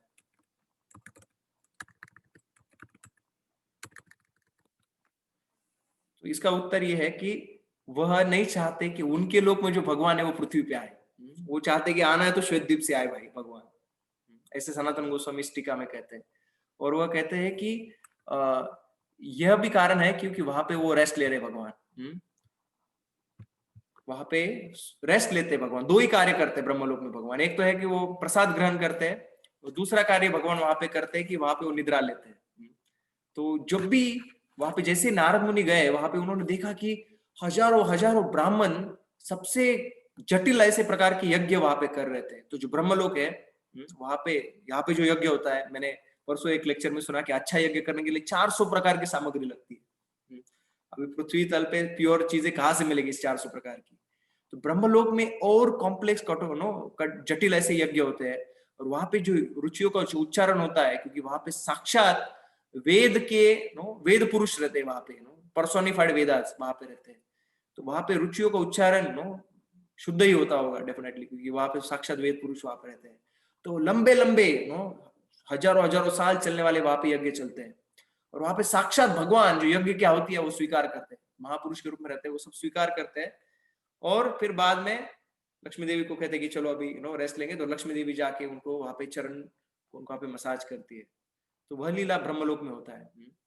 तो वो कहे कि ब्रह्मा जी है वहां पे साक्षात महापुरुष के रूप में भगवान रह रहे हैं। और ये जो ब्रह्मा जी है वो प्रजापति है। सब दुनिया में जितना भी जो सृजन हुआ है उसके वो करता है। वो सब प्रजा के पति है वो, और सब जो भी सृजन हुआ उनसे हुआ है। जो 84 लाख योनि है वो सब ब्रह्मा जी से शुरुआत में उत्पन्न हुई है। और वो कृष्ण से अभिन्न है। वो कृष्ण एक प्रकार के, क्योंकि वो गुणावतार है भगवान के। जो विष्णु है भगवान के कौन से गुण के अवतार है? सत्वगुण के। शिव जी है वो तमोगुण के। और जो ब्रह्मा जी है भगवान के रजोगुण प्रधान अवतार है, क्योंकि रजोगुण में उत्पत्ति होता है और ब्रह्मा जी का कार्य है, मेन कार्य उत्पत्ति करना, इसलिए भगवान के गुणावतार है वो। और महापुरुष भगवान का जो रूप है उसके महान भक्त है, ब्रह्मलोक के अधिपति है। और इंद्र कहे कि मेरा जीवन बहुत छोटा है। ब्रह्मा जी के एक दिन में मेरे टाइप के 14 इंद्र आके जाते हैं। आप समझ सकते हो कि ब्रह्मा जी का जो रात है उतना ही बड़ा रहता है। और इस प्रकार ब्रह्मा जी 365 दिनों का एक भगवान के ब्रह्मा जी का 1 साल रहता है। और इस प्रकार से ब्रह्मा जी 100 साल रहते हैं। तो ब्रह्मा जी का आयु इतना बड़ा है। तो वह इतना बड़ा आयु वहां पे ब्रह्मा जी का है। और वहां क्योंकि वेद पुरुष रहते हैं, सदैव भगवान का गुणगान उनके द्वारा वहां पे होता रहता है, वो कहते हैं वहां पे। तो इस प्रकार से इंद्र जो है वहां पे ब्रह्मा जी का गुणगान करते हैं। और नारद मुनि ब्रह्मा जी को देखने के लिए कहाँ पे जाते हैं? ब्रह्मलोक जाते हैं। और देखते कि वहां पे यज्ञ चल रहा है। और यज्ञ होने के बाद में भगवान जी रेस्ट करने के लिए गए। तो भगवान इंद्र है वो ब्रह्मा जी अपना स्थान ग्रहण किए। और वहां पे सब रुचिया, सब वेद भगवान का गुणगान कर रहे हैं। और वो गुणगान सुन के वहां पे ब्रह्मा जी, उनके अश्रु आ रहे हैं उनके आंखों से। और वहां पे पूर्ण तरह से मग्न है भगवान के गुणगान में। और वहां पे नारद मुनि पहुंच के उनके कहते कि ब्रह्मा जी आपसे बड़ा भक्त कोई नहीं है। जो भी आपको भगवान की पूर्ण कृपा प्राप्त हुआ है, जो भी 14 ग्रह है वो 14 लोक है वो आपसे ही उत्पन्न हुए हैं। आप स्वयं भगवान के शरीर से उत्पन्न हुए हो। आपके माता पिता और को नहीं, साक्षात भगवान है। और भगवान ही ब्रह्मा जी को ज्ञान देते। तेने ब्रह्म हृदय आदि कवये मुह्यन्ति यत् सूर्या तेजा वारिमुषा यथा विनिमयो यत्र त्रिसर्गो मृषा। ऐसे कहा गया है कि भगवान को ब्रह्मा जी को डायरेक्ट भगवान जी उनके हृदय में ज्ञान प्रकट करते हैं। ये ब्रह्मा जी का स्थान है। और जो संत लोग हैं जिनके हृदय में एक लेश मात्र का भी कोई गर्व नहीं है और कोई ईर्ष्या नहीं है, ऐसे संत लोग वहां पे ब्रह्मा जी के लोक में रहते हैं और सदैव ब्रह्मा जी का गुणगान करते रहते हैं। और ब्रह्मा जी का लोक को बढ़ के इस ब्रह्मांड में और कोई बड़ा लोक नहीं है। साक्षात भगवान वहां पे निवास करते हैं। जो श्वेत द्वीप है भगवान का, इस भौतिक संसार में, इस भौतिक ब्रह्मांड में जो भगवान का स्थान है श्वेत द्वीप, जहाँ पे भगवान रहते हैं, वो श्वेत द्वीप भी ब्रह्मा जी के ब्रह्मांड के अंडर ही आता है। सब देवता जो है वो ब्रह्मा जी के आज्ञा के अंदर है। तो इस प्रकार से ब्रह्मा जी का ये स्वरूप है। तो इस प्रकार से उनका वहां पे गुणगान करते हैं। तो ब्रह्मा जी कहते हैं कि ये जो क्रिएशन, मेंटेनेंस, डिस्ट्रक्शन है, जन्म आदि, जन्म स्थिति प्रलय, ये मेरा कार्य नहीं है। आपको लग रहा है मेरा है, परंतु ये सब महामाया के द्वारा होता है। गुणों का खेल है ये, और मैं तो सिर्फ एक इंस्ट्रूमेंट हूँ। मेरे द्वारा हो रहा है, परंतु मैं कोई इसका करता नहीं हूँ। अहंकार विमूढ़ात्मा कर्ता हमिति मन्यते। जो विमूढ़ होता है वो सोचता है कि मैं करता हूँ, परंतु ब्रह्मा जी वो साक्षात वो ज्ञानवान है। ज्ञानवान वह प्रपद्यते, जो ज्ञानवान रहता है वो भगवान को शरण जाता है, तो पूर्ण तरह से भगवान को शरणागत है। वो जानते हैं कि उनके हाथ से नहीं हो रहा है, ये 3 गुणों का खेल है, भगवान के अधीन है माया। माया ही यस्य जगदंड शतानि सूते त्रैगुण्य विषय वेद विताय मानम। ब्रह्म संहिता कहती है कि ब्रह्म संहिता में कहा गया है कि माया जो है वो भगवान की पूर्ण तरह से अधीन है, भगवान की शक्ति है वो। और वो कहते कि कितना बड़ा अपराध कर रहे हो आप, मेरे को कृष्ण कह रहे हो। बचपन से मैंने आपको सिखाया, नारद मुनि, नारद मुनि तो ब्रह्मा जी के पुत्र है, कि मैं भगवान नहीं हूं, मेरे में और भगवान में अंतर है, तो भी आप समझते नहीं हो, और मेरे को आप भगवान से कंपेयर कर रहे हो, कितना बड़ा भगवान का ये अपराध है। तो कहते हैं कि मैं भगवान से पूर्ण तरह से अभिन्न हूं, मैं तो सिर्फ उनका उस गुणों का अधिपति हूं, इसलिए गुणावतार कहा गया है। मैं कोई भगवान नहीं हूं, मैं भी एक जीवात्मा हूं। और वो कहते हैं कि मेरे को भी मृत्यु यहाँ पे, ऐसा नहीं कि मुझे मृत्यु नहीं है, ब्रह्मा जी का भी वहां पे अंत होता है। और वह कहते हैं कि मेरे से जो उत्पन्न हुए जो देवता है, जो मेरे असिस्टेंट्स है, उन्होंने भी भगवान की कितने सारे डिस्टर्बेंस लाए हैं भगवान की लीलाओं में। जो इंद्र है, जिसको मैंने राजा बनाया स्वर्ग का, उसने गोवर्धन जब भगवान ने उठाया था, गोवर्धन का पूजा किया था, तब इंद्र ने इतना बड़ा मूसलाधार वर्षा किया वहां पे। और वहां पे जो वरुण है, वरुण ने क्या किया, किसको पता है वरुण देव का क्या गलती था भगवान के लिए? नंद बाबा को ये किया ना। हाँ, वरुण देव है, वो नंद बाबा को उठा के लेके गए, भगवान के साक्षात पिताजी है, उनको उठा के लेके गए। तो 8 कान बंद करके वो कह रहे कि अरे मेरे को भगवान मत कहो, मैं तो मेरे में भी दोष है, मेरे जो उत्पन्न में देवता है और यमराज, उन्होंने क्या किया भगवान के लिए, क्या डिस्टर्बेंस लाया यमराज ने?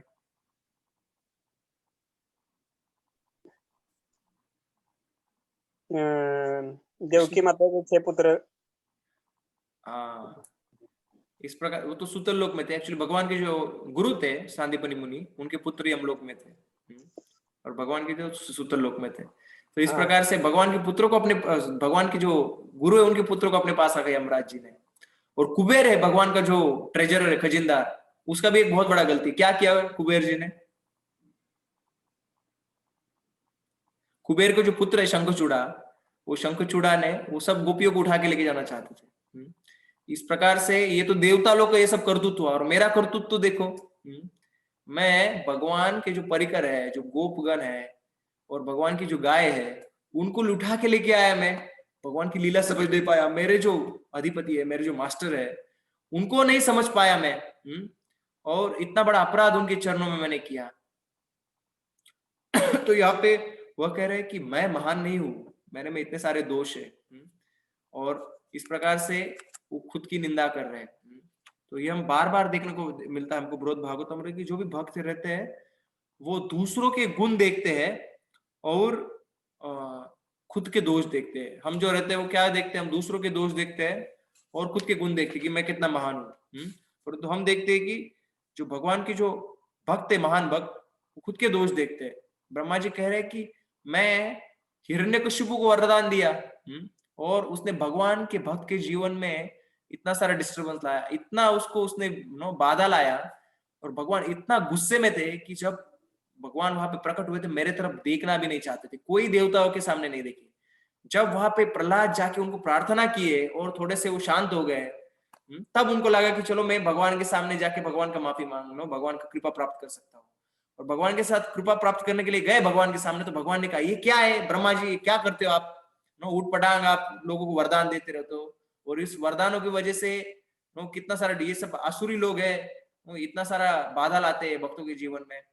भगवान बिल्कुल भी नहीं चाहते कि अपने भक्त के जीवन में बाधा आए, तो भगवान बड़े डिस्टर्ब हो जाते हैं। तो वो तो हुआ, मैंने हिरण्यकशिपु को वहां पे वरदान दिया था, मैंने रावण को भी वरदान दिया। रावण जिसका वर्णन एक भला आदमी उनका उसका वर्णन भी नहीं करना चाहेगा अपने मुख से, उस रावण को मैंने वरदान दिया, और उसके वजह से उसने भगवान और सीता मैया का इतना अपराध किया। तो इस प्रकार से वो कहते हैं कि मैंने तो सिर्फ अपराध ही किया, और इस प्रकार से मेरे को कोई कृपा का हक नहीं है। I am not the one who is most blessed. भगवान की कृपा से मैं यहाँ पे रह रहा हूँ, और भगवान यहाँ पे रह रहे हैं, इसलिए नहीं रह रहे कि भगवान मेरे से विशेष प्रेम कर दे, महापुरुष अवतार। यहाँ पे ये रह रहे हैं क्योंकि वो ऑब्लेशंस लेना पड़ता है वेदा के, उनको वेद जो मार्ग है उसको स्थापन करना है और वो उनका कार्य का भाग है, इसलिए यहाँ पे वो रह रहे हैं। मैं तो यहाँ पे, वो एक कोइंसिडेंस है, मैं भी वो भी है, और ऐसे नहीं को मेरे लिए यहाँ पे रह रहे हैं। इस प्रकार ब्रह्मा जी कहते हैं कि मैं महान भक्त नहीं हूं, परंतु आप शिवलोक जाइए, महेश धाम जाइए, वहां पे आपको महेश जी मिलेंगे, वो भगवान के सबसे बड़े भक्त हैं। तो ब्रह्मा जी भी, हालांकि यस्य ये कहा गया है, ब्रह्म संहिता में कहा गया है कि यथाश्म शुक्लेश निजेशु तेज, कि जो ब्रह्मा जी है, जैसे सूरज से पर्ल्स में लाइट आता है, जो सूर्य का जो प्रकाश है, तो दुनिया के जो हीरे मोती है उनके भी प्रकाश, उनका जो प्रकाश है सूरज के प्रकाश से आता है, वैसे ब्रह्मा जी का सारा शक्ति भगवान की शक्ति से आता है। ब्रह्मा ये जगदंड विधान करता, पूरी दुनिया के लिए वो नियम कानून बनाते हैं और पूरा दुनिया का देख रेख करते हैं। वो ब्रह्मा जी भगवान की विशेष कृपा प्राप्त है, परंतु भगवान ब्रह्मा जी यहाँ पे कह रहे कि मैं नहीं हूं, भगवान शिव है, जो शिव जी है वो भगवान की विशेष कृपा प्राप्त है, और आप शिव जी के पास जाइए। और वो कहते हैं कि शिव जी क्यों है भगवान की विशेष कृपा प्राप्त, क्योंकि शिव जी है वह भगवान के परम वैष्णव भक्त है। वैष्णवा नाम यथा शंभु, सब वैष्णव में सबसे महान वैष्णव है शिव जी। और शिव जी अपने सिर के ऊपर भगवान से चरणामृत आता है, गंगा जी उसको ग्रहण किए हुए, कॉन्स्टेंटली भगवान का चरणामृत अपने सिर पे लेने के लालायित रहते हैं, इसलिए गंगा जी अपने सिर पे वो शिव जी धारण किए हुए हैं। इस प्रकार जो शिव जी है वो भगवान के सबसे महान भक्त यहाँ पे ब्रह्मा जी कह रहे हैं। और वो कह रहे हैं कि जो शिव जी है वह मुक्ति भी प्रदान कर सकते हैं। तो मुक्ति प्रदाता सर्वेशाम विष्णु आराधा परम, ऐसे कहा जाता है कि मुक्ति प्रदान कौन करता है, विष्णु जी करते हैं, परंतु यहाँ पे कहा गया है कि ब्रह्मा जी भी, सॉरी शिव जी भी है, उनमें भी भगवान की कृपा से मुक्ति देने का शक्ति है। और हमारे जैसे देवता है ब्रह्मा जी और बाकी देवता है, उनको भी मुक्त करने का शक्ति शिव जी में भगवान की कृपा से आता है। और शिव जी के जो भक्त रहते हैं उनको भगवान माफ करते हैं, उनको कृपा देते अपनी। तो शिव जी का एक भक्त था बानासुर, उसने भगवान का अपराध किया था, परंतु शिव जी ने, सॉरी कृष्ण ने उनको मारा नहीं, बानासुर को, उसकी सारी भुजाएं तोड़ दी, 4 भुजाएं रखी, और उसको तो भी भगवान जैसा चतुर्भुज रूप दिया, वैकुंठ जैसा, और उसको शिव जी का गण बना के वहां पे रखा। तो हम देखते हैं कि ब्रह्मा जी के जो परिकर रहते हैं, शिव जी के जो परिकर रहते हैं, उनको भगवान टच नहीं करते हैं, भगवान उनको प्रोटेक्ट करते हैं। और वो, सॉरी स्लाइड चेंज नहीं किया मैंने, वह परम वैरागी है। हम देखते हैं कि दुनिया में किसी को कुछ धन मिलता है, वो उसके लिए शिव जी का प्रार्थना करता है। आशुतोष कहा गया है शिव जी को, क्योंकि वो किसी को भी तुरंत प्रसन्न होकर उसको सब धन संपत्ति दौलत वो सब देते हैं। शिव जी सबको धन संपत्ति देते हैं, परंतु खुद के लिए नहीं रखेंगे क्या? वो जानते हैं कि भगवान का नाम छोड़ के कुछ भी मौल्यवान चीज दुनिया में नहीं है। वो अच्छी तरह से जानते हैं। एक बार शिव जी और पार्वती का विवाह हुआ था, और उनको विवाह में बहुत सारी चीजें गिफ्ट मिला, उनका घर था और उसमें बहुत सारा चीज गिफ्ट मिला।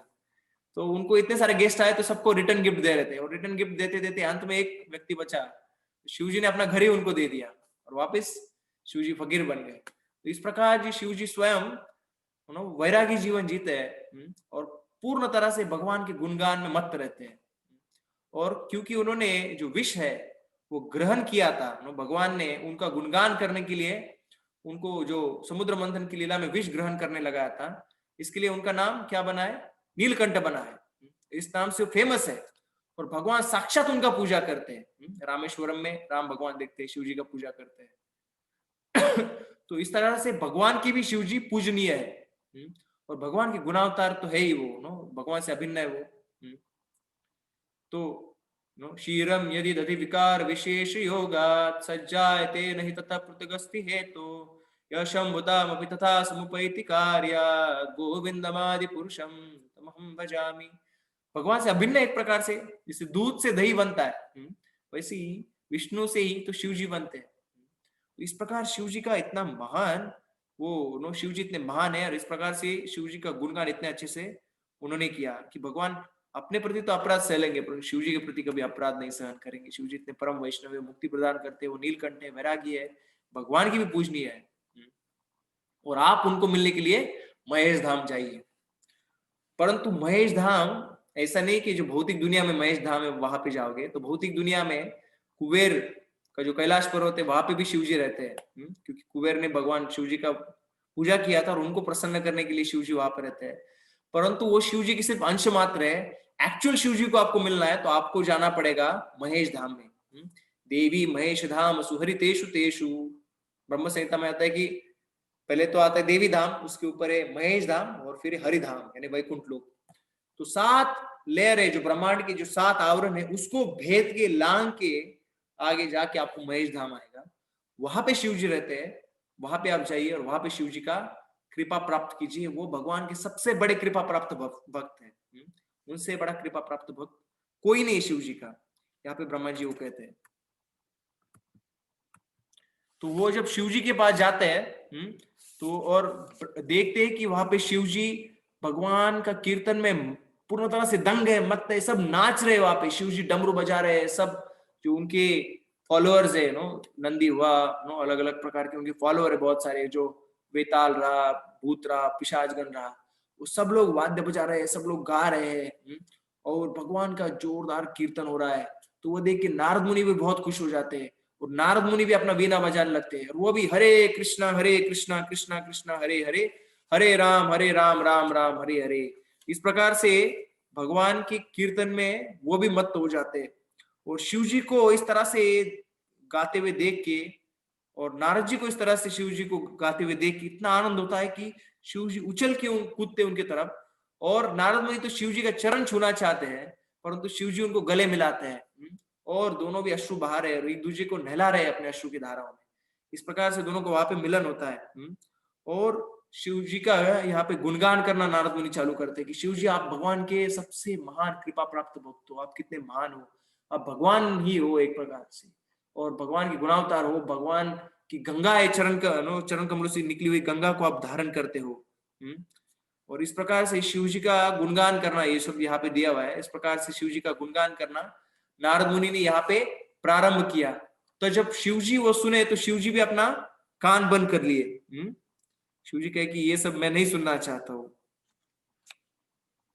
और शिव जी वो बताने लगे कि कैसे उनमें भी किस प्रकार के दोष है। शिव जी कहने लगे कि मैं तमोगुण में आके सृष्टि का संहार करता हूँ और मुझे कितना बुरा लगता है उस समय। और आप मेरे को बड़ा महान भक्त बता रहे हो, परंतु मैंने एक बार भगवान से भी बड़ा बनने को चाहा। तो यहाँ पे सनातन गोस्वामी टीका में कहते हैं एक्चुअली शिव जी भगवान से बड़ा बनने का वरदान मांगे थे एक जगह पे, वो बड़ा बनना चाहते थे अपने मन में, क्योंकि भगवान है कृष्ण, वो अपने डायरेक्टली शिव जी को अपने भक्त के रूप में या सेवक के रूप में स्वीकार नहीं करेंगे, उनको तो पूजनीय मानते हैं कृष्ण जी भी।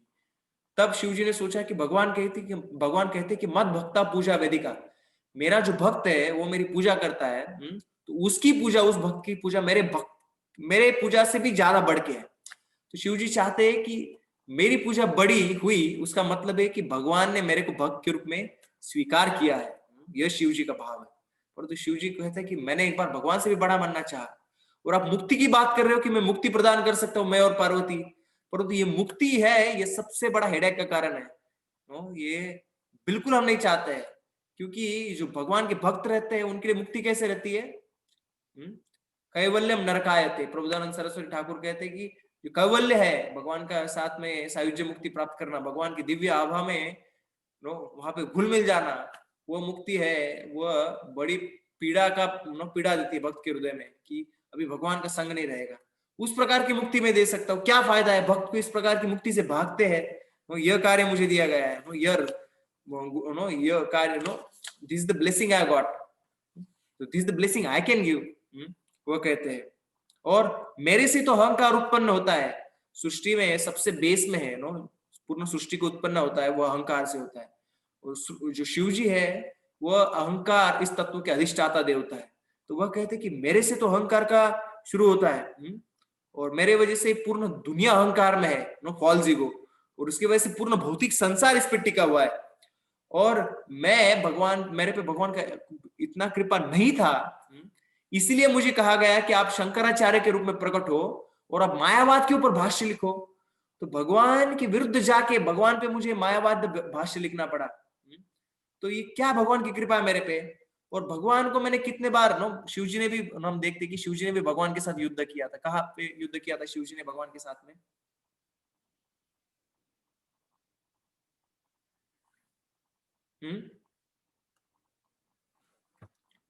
अनम्यूट कर सकते ना? सॉरी, हाँ अभी आप कह सकते हैं। मैंने हाँ, बाणासुर के पक्ष में किया था। बाणासुर के लिए युद्ध। हाँ, बाणासुर जो है वो असुर कृष्ण का जो पौत्र थे अनिरुद्ध, उनको बांध के रखा था। उषा के साथ उनका संबंध था और बाणासुर ने उनको बांध के रखा। तो भगवान कृष्ण, बलराम, सात्विकी, बलराम जी, सब यदुगण उस जो शोणितपुर जो स्थान था बाणासुर का, जिसके 1000 हाथ थे, उस पर आक्रमण किए। और जो बाणासुर था वो शिव जी का बहुत बड़ा भक्त था। शिव जी ने उनको वरदान दिया था कि उनकी जो सिटी है, उनकी जो पुरी है बाणासुर की, शोणितपुर जगह है, वहां पे वो सदैव उसका रक्षण करेंगे। तो शिव जी वहां पे युद्ध करने आ गए और घनघोर युद्ध हुआ शिव जी के बीच में और कृष्ण भगवान के बीच में। और इस युद्ध में हम देखते हैं कि शिव जी फिर भगवान से बाद में प्रार्थना भी अर्पण किए। भगवान ने 996 हाथ तोड़ डाले बाणासुर के और सिर्फ 4 हाथ रखे। इस प्रकार शिव जी कहते हैं कि मैंने तो भगवान के साथ युद्ध किया, मैं कैसे महान, मेरे को कैसे भगवान की कृपा प्राप्त है? वो तो मेरे को कृपा प्राप्त नहीं है। इस प्रकार वह अपने पूर्ण गुणगान का पूर्ण तरह से खंडन करते हैं और वह कहते कि भगवान के एक्चुअल भक्त रहते हैं वैकुंठ लोक में। वहां पे वैकुंठ लोक में जो भी रहता है, ऐसे कहा जाता है कि वह वसंती पुरुषा यत्र सर्वे वैकुंठ मूर्ति ना, वैकुंठ लोक में जो भी रहते हैं वो सब लोग भगवान के रूप के जैसे उनका रूप रहता है, चतुर्भुज रूप में सब लोग रहते हैं। और यह निमित्त निमित्त मात्रे न भगवान आराधन हरि, निमित्तरा अनिमित्तरा, कारण रहो या न कोई कारण नहीं रहो, वो भगवान का उत्सव मनाते रहते हैं। जैसे कैडबरी का क्या एडवर्टाइज है, ये कैडबरी का एडवर्टाइज है ना,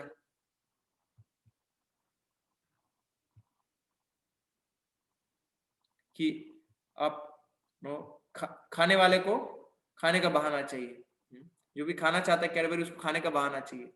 वैसे वो भगवान के जो भक्त है वैकुंठ लोक में, उनको भगवान के लिए उत्सव मनाने का बहाना चाहिए। कोई उत्सव नहीं रहा तो वो उत्सव मना के उस दिन स्पेशल डे बना देते हैं। कोई स्पेशल डे नहीं, आज जन्माष्टमी नहीं है, बट इतना कीर्तन किया कि ऐसा लग रहा है जन्माष्टमी आ गया। तो भक्त लोग है भगवान का कीर्तन भजन करके हर एक दिन को फेस्टिवल मनाते हैं। हमारे कृष्ण के इतने सारे फेस्टिवल होते हैं, कुछ कुछ टेम्पल में 300 फेस्टिवल होते हैं, वृंदावन में 200 फेस्टिवल होते हैं साल के।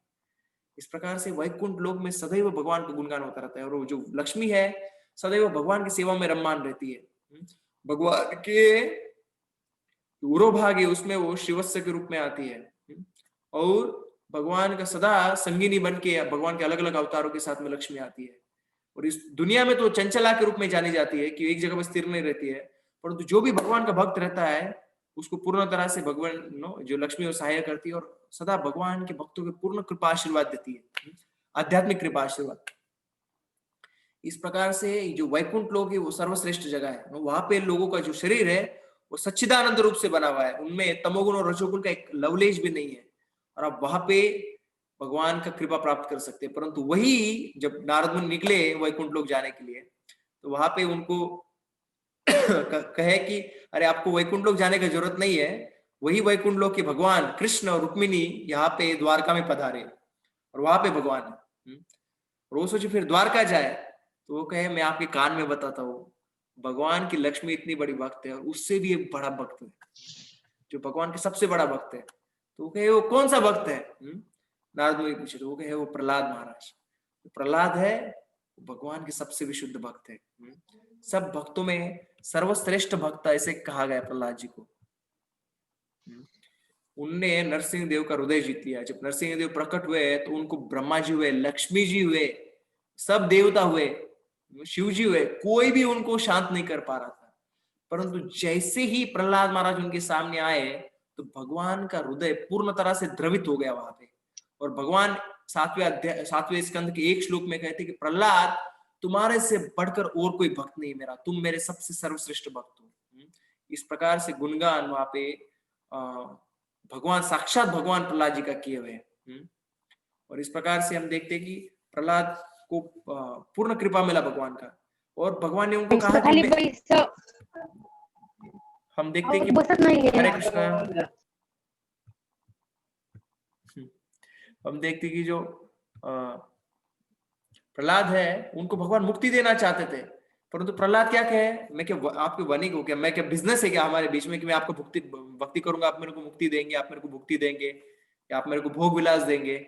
मैं कोई व्यापारी नहीं हूं कि मेरा भक्ति के बदले में ये सब चाहता हूं मैं। तो उन्हें मुक्ति को भी ठुकरा दिया और उन्होंने कहा कि शिव जी ने कहा कि उनके परिवार पे भगवान का इतना कृपा है कि साक्षात जो प्रहलाद के जो पौत्र है, जो ग्रैंडसन है बलि महाराज, उनके गेट पे डोर कीपर रह के भगवान खड़े, द्वारपाल के रूप में भगवान खड़े हैं। और जो बलि के पुत्र थे बानासुर, इनने इतना बड़ा अपराध किया था, परंतु भगवान ने उनको भी मारा नहीं। हालांकि बाकी सारे राक्षसों को भगवान मार देते थे, परंतु भगवान ने प्रहलाद महाराज कहते हैं कि प्रहलाद महाराज के साथ संग था उनका, इसलिए वो जो बानासुर है उसका हत्या भगवान ने किया नहीं और परिवार पे विशेष कृपा दिया। वहां पे बलि महाराज को भी भगवान ने उनके घर के बाहर तो द्वारपाल बन के खड़े रहे और उनका अगला इंद्र बनाने वाले हैं, और सिर्फ उनके लिए भगवान अवतार बन के आए थे, किसी के लिए नहीं, सिर्फ उनके लिए भगवान अवतार लेके आए थे। इस प्रकार से देखते हैं कि प्रहलाद का इतना सुंदर गुणगान वहां पे करते हैं शिव जी, और वह सुन के नारद मुनि तुरंत प्रहलाद जी को मिलने के लिए प्रहलाद जी के पास आते हैं।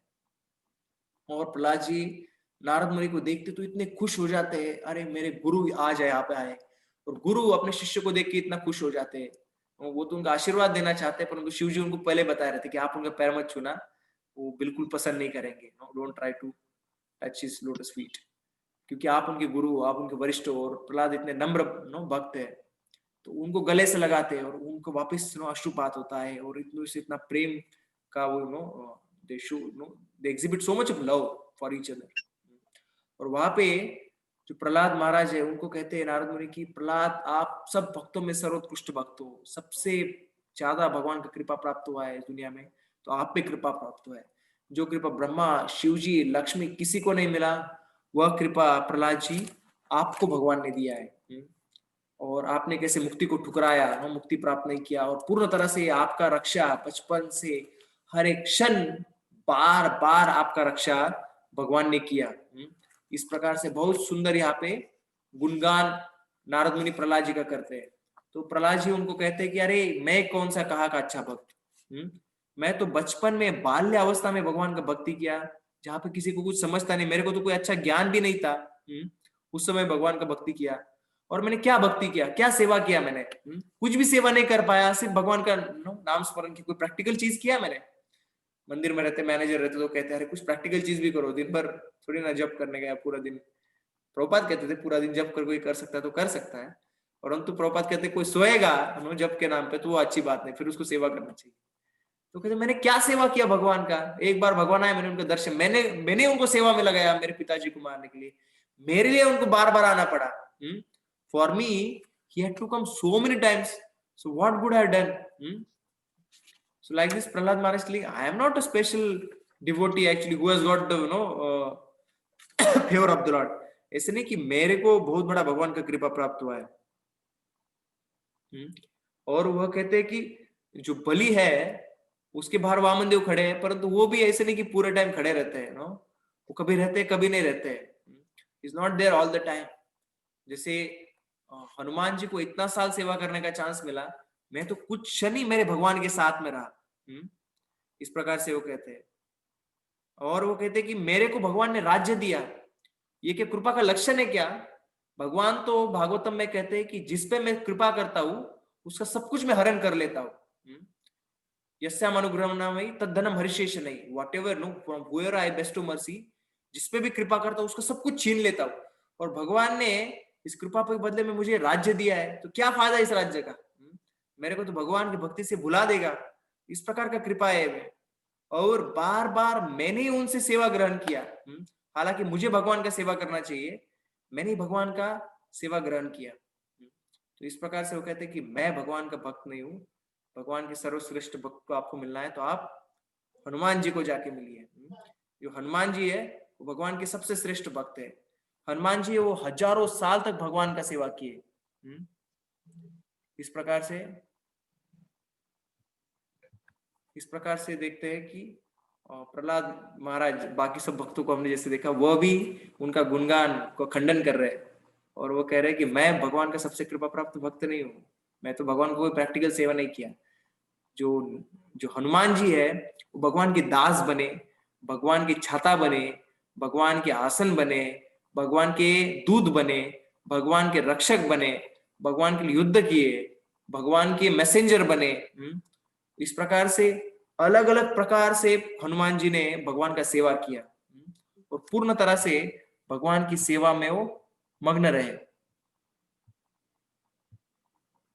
तो उस एक मिनट, अगला स्लाइड एक्चुअली हनुमान जी के बारे में। और इस तरह से वो सेवा में प्रधान है, भगवान श्री राम की सब कुछ है। और भगवान श्री राम को सीता मैया को लाने के लिए 800 योजन दूर उन्होंने इतना बड़ा छलांग लगाया और वहां पे पूर्ण लंका को जला के सीता को मैसेज दिए और राम को इतना प्रसन्न किए वो। इस प्रकार से हनुमान जी ने भगवान का इतना विशुद्ध सेवा किया है, वो सबसे श्रेष्ठ है।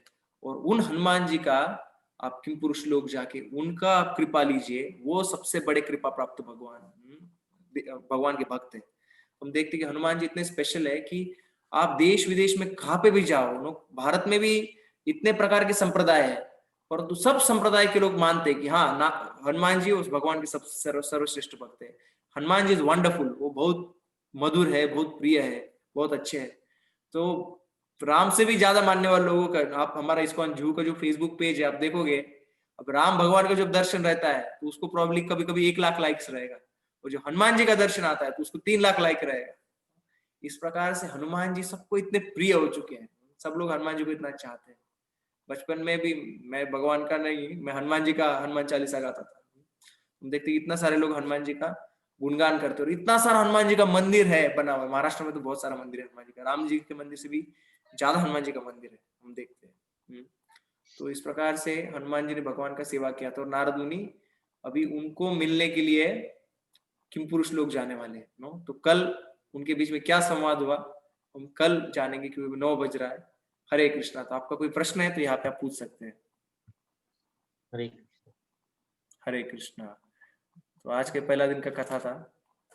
तो यहाँ पे हम देखा कि कैसे एक भक्त दूसरे भक्त का गुणगान करने के लिए कैसे आतुर रहते हैं, और दूसरा भक्त जो रहता है वो बिल्कुल नहीं चाहता कि मेरा गुणगान हो, वो चाहता है कि और दूसरे भक्तों का गुणगान हो। इस प्रकार का आदान प्रदान इतना सुंदर हमको इस ग्रंथ में देखने को मिलता है। हरे कृष्णा। हरे कृष्णा।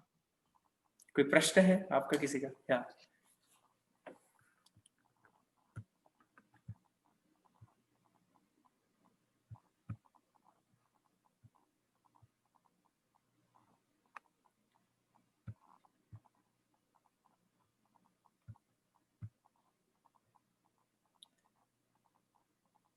तो 1 मिनट दूंगा मैं आपको। कोई प्रश्न है आज की कथा में? तो नहीं तो हम समराइज करेंगे आज का, कि हमने देखा कि बृहद भागवतामृत जो ग्रंथ है वो सनातन गोस्वामी ने लिखा है। सनातन गोस्वामी इसमें एक भक्त के सफर के द्वारा कि कैसे वो शुद्ध भक्ति में आगे बढ़ता है और शुद्ध भक्तों की खोज में आगे बढ़ता है और गंतव्य स्थान, सर्वोत्कृष्ट गंतव्य स्थान की खोज में आगे बढ़ता है। और उसके द्वारा, अच्छा आपको अनम्यूट नहीं कर पा रहे क्या? सॉरी। हरे कृष्ण। हरे कृष्णा। हाँ, महायुग दास बोल रहा हूँ प्रभु जी। मैं बोलिए माता जी। प्रभु जी, प्रेजेंटेशन मुझे बहुत बहुत अच्छा लगा प्रभु जी, बहुत अच्छा, वेरी नाइस। धन्यवाद प्रभु जी। मेरी नाइस प्रभु जी। हरे कृष्ण प्रभु जी। अलग सा इंफॉर्मेशन बृहद भागवतम की इससे ये सब कुछ नहीं सुना था, पहले बार ही सुन रहे, तो बहुत अच्छा लग रहा है ये सुन के। Thank you so much. जब भी भगवान के भक्तों का गुणगान होता है वो बड़ा मधुर रहता है कानों को सुनने के लिए। तो हाँ प्रभु जी। तो हमारे इधर भी हमने देखा जब ये हम बात भी सीखने को मिली कि जैसे हर कोई भी भक्त हो तो वो एकदम हम्बल रहता है, और खुद पे वो आप जो बोल रहे कि मैं भगवान का बड़ा भक्त नहीं हूँ ये कहता है, ये बहुत अच्छी सीख मिली हमें। नहीं तो हम हमेशा बोलते कि हाँ हमने इतना सा किया तो बहुत किया, ऐसा लगता है। जैसे अभी पुरुषोत्तम मास में हमने ज्यादा माला की तो हमको लगा बहुत माला की कर लिया हमने, बहुत कर लिया भगवान का, तो ऐसा नहीं होता। ये भी बहुत अच्छी सीख है। धन्यवाद माता जी। हरे कृष्णा प्रभु। हरे कृष्णा। दंडवत प्रणाम। दंडवत प्रणाम। तो आई हैव 2 क्वेश्चन। पहला तो ये है कि हम लोग थोड़ा लेट ज्वाइन है, what is the difference between Shrimad Bhagavatam and बृहद भागवत? अच्छा, श्रीमद् भागवतम है, ये ग्रंथ शुकदेव गोस्वामी ने परीक्षित महाराज को कहा था। और जब परीक्षित महाराज पूर्ण कथन हो गया और शुकदेव गोस्वामी वहां से चले गए, तो वहां पे परीक्षित महाराज भगवान पे पूर्ण तरह से ध्यान कर रहे थे। वहां पे उनकी माता आई उत्तरा, और उत्तरा माता ने कहा कि अरे आपने पूर्ण भागवतम सुना, अभी थोड़ा समय बचा है, आप कृपया मुझे उसका पूर्ण सार बता सकते हो क्या? और वह सार का वर्णन बृहद भागवतामृत में आता है। तो ये जो ग्रंथ है वह सनातन गोस्वामी ने लिखा है, और इसमें जो उत्तरा को परीक्षित महाराज ने भक्ति का जो सार बताया, पूर्ण भागवत का जो सार बताया, इसमें आता है। प्रभु जी, लेकिन ये 7 दिनों तक तो सुखदेव गोस्वामी वहीं पे थे ना प्रभु, और तब वो अग्निहोत्र नहीं, बाद में छोड़ के गए थे वो। छोड़ के चले गए क्या? हाँ, बाद में उनका कंप्लीट हुआ था तो गए थे वहां से। प्रभु जी, वो जो आपने दूसरा परीक्षित प्रश्न महाराज है। के पुत्र का नाम बताया वो क्या है? जन्मेजय सॉरी, मैंने बीच में बोला। जन्मेजय महाराज। जन्मेजय, सॉरी प्रभु जी, मैंने बीच में बोला, sorry. No problem. Prabhu ji, Hare Krishna. Hare Krishna. Yes Prabhu, जो आप महेश लोक बता रहे थे, महेश लोक और सदाशिव ये एक ही है? सदाशिव लोक एक ही है या अलग है? एक ही है कि वहाँ पे सदाशिव रहते हैं एक्चुअली। तो so what is the difference between Mahesh लोक, that is Lord Shiva and Sadashiv? नहीं, वही है, रुद्र रूप में भगवान इस दुनिया में आते हैं एक्चुअली, और सदाशिव उस रुद्र उनका अंश है, और सदाशिव या महेश जो भगवान ओरिजिनल शिव जी वहाँ पे महेश लोक में रहते हैं, ओरिजिनल सदाशिव। हाँ, सदाशिव। सो प्रभु, एक आपने फिर कि जैसे ब्रह्मा जी को आपने, ब्रह्मा जी की उत्पत्ति भी भगवान से ही हुई, तो उनको वो शाश्वत नहीं है, और शिव जी जो है वो जीव नहीं है। शिव जी नहीं, शिव तत्व अलग है। वो भी, हाँ, तो वो भी गुण अवतार है। तो इसको कैसे समझा जाए? एक्चुअली वो, क्योंकि ये दो अलग क्रिया है ब्रह्मा जी तो हर ब्रह्मांड के समय उनका उत्पत्ति होता है। अच्छा। शिव, परंतु उनका कार्य शिव जी का सेम ही रहता है, उनका है कि संवार करना, और शिव जी का कार्य रहता है कि शिव जी कार्य संवार करना और ब्रह्मा जी का कार्य उत्पत्ति करना। तो ब्रह्मा जी को तो है, शिव जी में जैसे गुण रहते हैं वो ब्रह्मा जी से भी ज्यादा रहते हैं। उनका शरीर कभी मृत्यु नहीं होता है, ये उनमें गुण है। तो ये ब्रह्मा जी में नहीं है। तो सब ब्रह्मांड में शिव जी है, जैसे अलग तरह से अनेक तरह के ब्रह्मा जी है, चतुर्मुखी और अनेक मुखी, तो सभी ब्रह्मांड में शिव जी भी ऐसे ही है या उनका अलग रूप है? ये मैंने सुना नहीं प्रभु जी, होने चाहिए। सदाशिव तो एक ही है, क्योंकि महेश लोग सब ब्रह्मांड जो विराजा रिवर है, जो भौतिक जगत है, वो 1/4 है आध्यात्मिक जगत का, और उसको विरजा रिवर बीच में, और उसके ऊपर है शिव लोक, महेश लोक को है, तो वहां पे एक ही है। परंतु अभी भौतिक जगत में विस्तार होना चाहिए मुझे लगता है, क्योंकि उनका कार्य ब्रह्मा विष्णु महेश इस भौतिक संसार के लिए या जो जन्म स्थिति प्रलय ये 3 कार्य है। अच्छा प्रभु, तो ये शिव जी जो शिवलोक है या सदाशिव, ये व्रजा जो नदी है उसके बाद में पार है, और वैकुंठ के, हाँ, और उसके बाद वैकुंठ है। उसके बाद वैकुंठ है। अच्छा, पर वहां पे सब लिबरेटेड, वहां पे जो रहते हैं वो सब लिबरेटेड एक्चुअली, वो सब मुक्त जीवात्मा रहते हैं, और वहां पे सदैव भगवान का गुणगान होता है। शिव जी के साथ में रहते हैं वो लोग, शिव जी के जो शुद्ध भक्त रहते हैं वहां पे जाते हैं वो। तो हर जीव की यात्रा जब वैकुंठ की तरफ होती है तो वो सदाशिव से होते हुए जाती है। ऐसे हम अभी बृहद भागवत अमृत सुनेंगे कि सब लोग देखते देखते जाएंगे, अगर जो गोप कुमार का कथा आएगा उसमें वापस वर्णन आएगा एक्चुअली आगे। हाँ, सो बृहद भागवत सिर्फ वार्तालाप है उत्तरा और परीक्षित महाराज के बीच में, करेक्ट? हाँ, यस, उनके बीच में वार्तालाप है। Yes yes, okay, thank you very much Prabhu, thank you, sorry. Hare Krishna, नहीं, नो प्रॉब्लम। आप और कोई प्रश्न? दंडवत प्रणाम।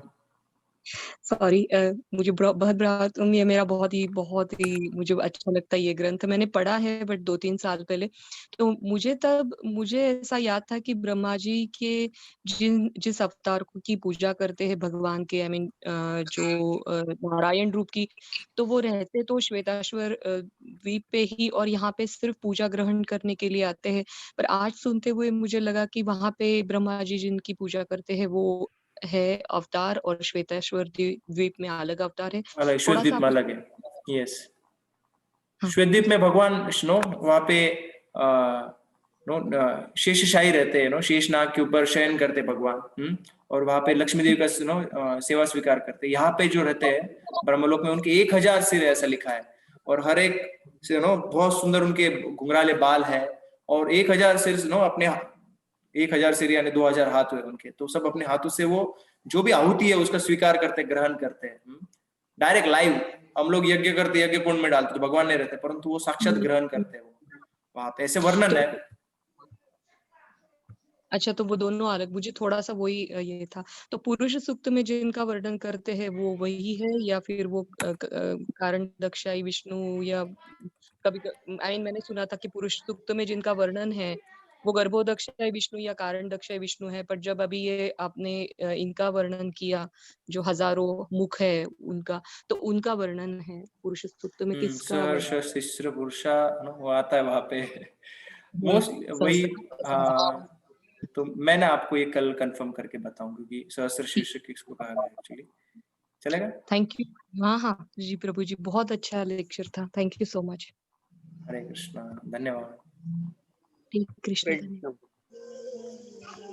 हरे कृष्णा। हाँ प्रभु जी, अपने से दूसरों को ज्यादा महत्व देना। हाँ हाँ हाँ, ये तो सिर्फ भक्तिमय कार्य में हो सकता है ना। हाँ, जो भक्त रहता है वो सबसे नम्र रहता है ऑटोमेटिकली, क्योंकि वो खुद का स्वरूप जानता है, और भक्त नेचुरल ह्यूमिलिटी रहता है भक्त में। क्योंकि ऐसे कहा जाता है कि opposite poles attract each other, जैसे वोल्टेज डिफरेंस जितना ज्यादा रहता है उतना ज्यादा इलेक्ट्रिसिटी फ्लो होता है। वैसे भगवान जितने महान है और भक्त खुद को जितना तुच्छ समझता है, उतना ज्यादा भगवान का प्रेम का आदान प्रदान कर सकता है एक्चुअली। परंतु जो ऑफकोर्स उसमें ये भी है, गोलोक के जो भक्त है वो भी भगवान को मित्र मानते हैं, उनमें तो ये भाव नहीं रहता है एक्चुअली, डिफरेंस वाला, राइट। परंतु तो भी उनका जो वो भगवान का ही सेवा करते हैं वहां पे, ये नहीं कम होता है वहां पे, आप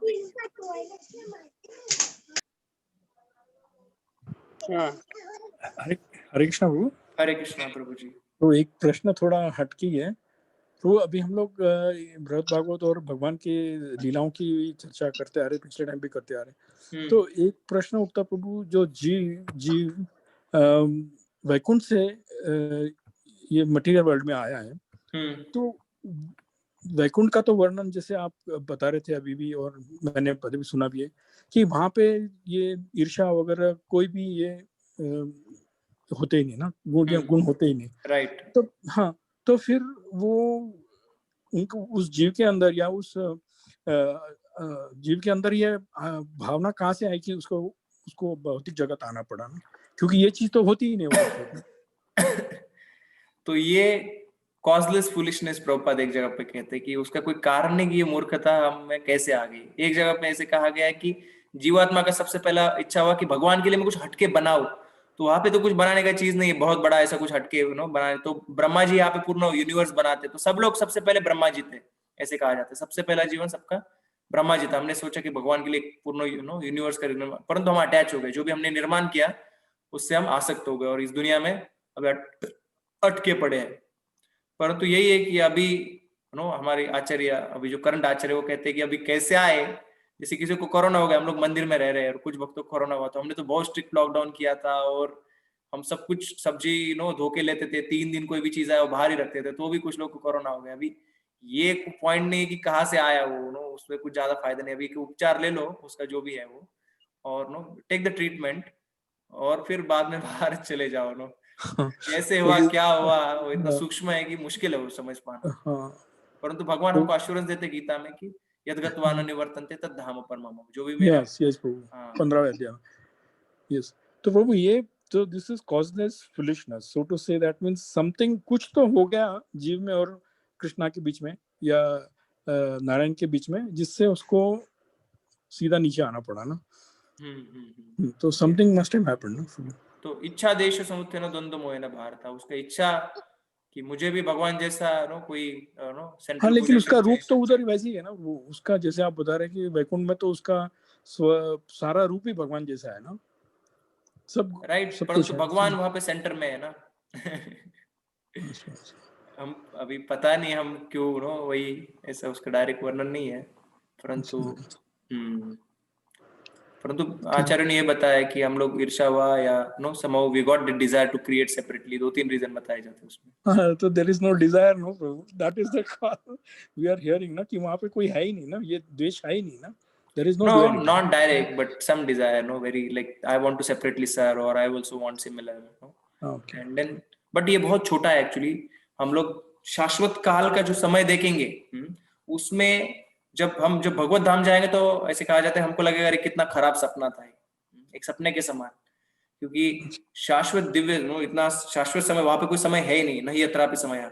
उसके कंपैरिजन में ये जो बहुत अंश मात्र हमारा नो भौतिक अस्तित्व है, और चैतन्य महाप्रभु का भी कृपा मिला है सबको, तो उसको फायदा उठा के वो अभी एक और प्रश्न आ गया इसमें से, तो वहां पे शाश्वत काल है, समय नहीं है, तो रात और दिन का वर्णन कैसे आता है? तो वो लीला के तरह होता है, भगवान अपने लीला करने के लिए वो अच्छा, लीला करने के अरेंज लिए करते हैं वहां पे। ओके, परंतु उस पे ये दुनिया में काल होता है, उससे हमारा नो आयु बढ़ता जाता है और हम मृत्यु के समीप जाते हैं, वो प्रभाव काल का वहां पे नहीं है। यहाँ पे काल के प्रभाव से सब चीज नष्ट होता है। एक फ्रूट रखो आप, काल के प्रभाव से खराब हो जाएगा, परंतु वहां की काल का प्रभाव का निगेटिव इफेक्ट नहीं है, वो सिर्फ लीला के लिए वहां पे मैनिफेस्ट होता है काल, ऐसा है।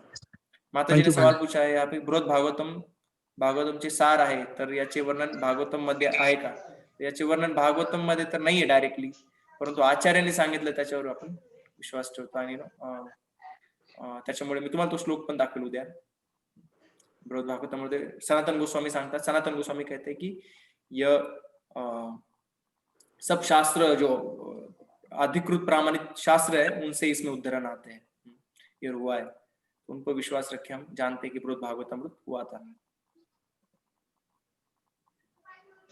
ओके, हरे कृष्ण। बृहद भागवत के कंपाइलर सनातन गोस्वामी है Prabhu, sorry, Sanatana Goswami, yes, Sanatana Goswami, thank you very much. Lav Manjari, no, आध्यात्मिक जगत में है। हरे कृष्णा। हनुमान जी शिव जी के अवतार, जैसे रामायण आदि घडले आणि वाल्मिकी सनातन गोस्वामी लिहिले। माताजी सुनाई नहीं दिया, एक मिनट, माताजी को भी आवाज आ रहा है, म्यूट करता हूँ। हाँ बोलिए माताजी। हरे कृष्ण, हरे कृष्ण, बोलिए माताजी। हाँ, जसं रामायण नाही का आधी वाल्मिकीने लिहिलं, रामायण माताजी आपका लिहिलं आणि नंतर रामायण घडलं। हो, बट ये वैसा नहीं है एक्चुअली, ये पहले ही घटा हुआ है और वो बताया जा रहा है, क्योंकि अभी हुआ है ना ये, परीक्षित महाराज 5000 साल पहले आया, तो इसमें सब पहले वाली लीला का वर्णन है ना। जन्मेजय, ऑफ कोर्स ये कथा आता है जन्मेजय और जैमिनी के ऋषि के बीच में।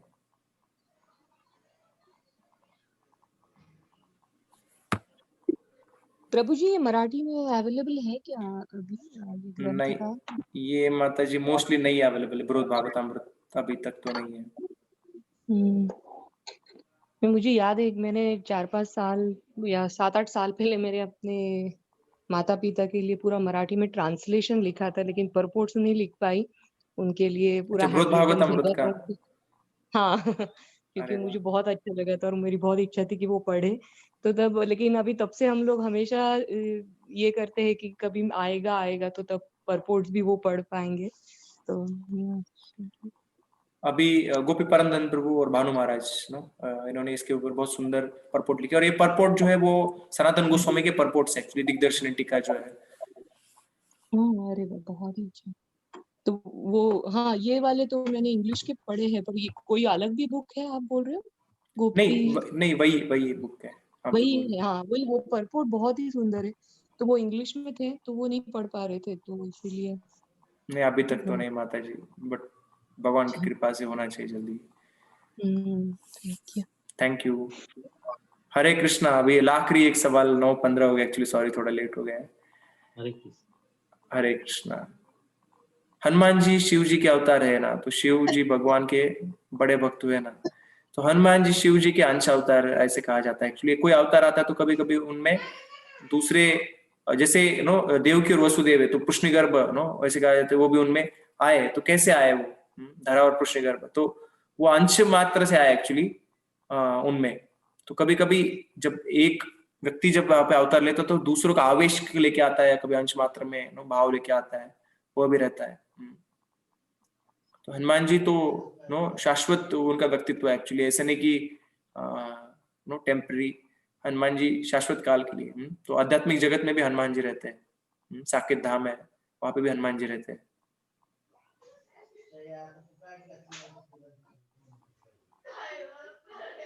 हरे कृष्णा। तो धन्यवाद, कल हम इसका दूसरा सत्र करेंगे।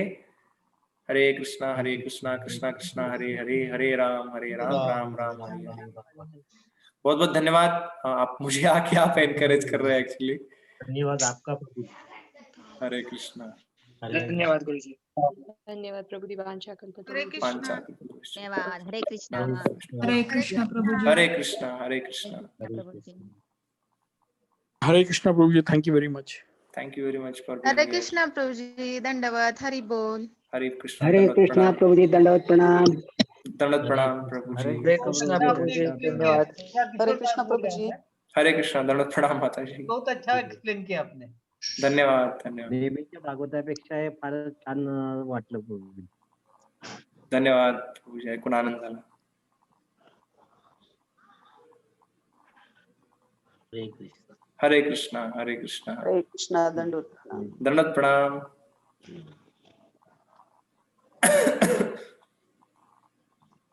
हरे कृष्णा प्रभू जी, दंडवत. हरे कृष्ण. दंडवत प्रणाम माताजी.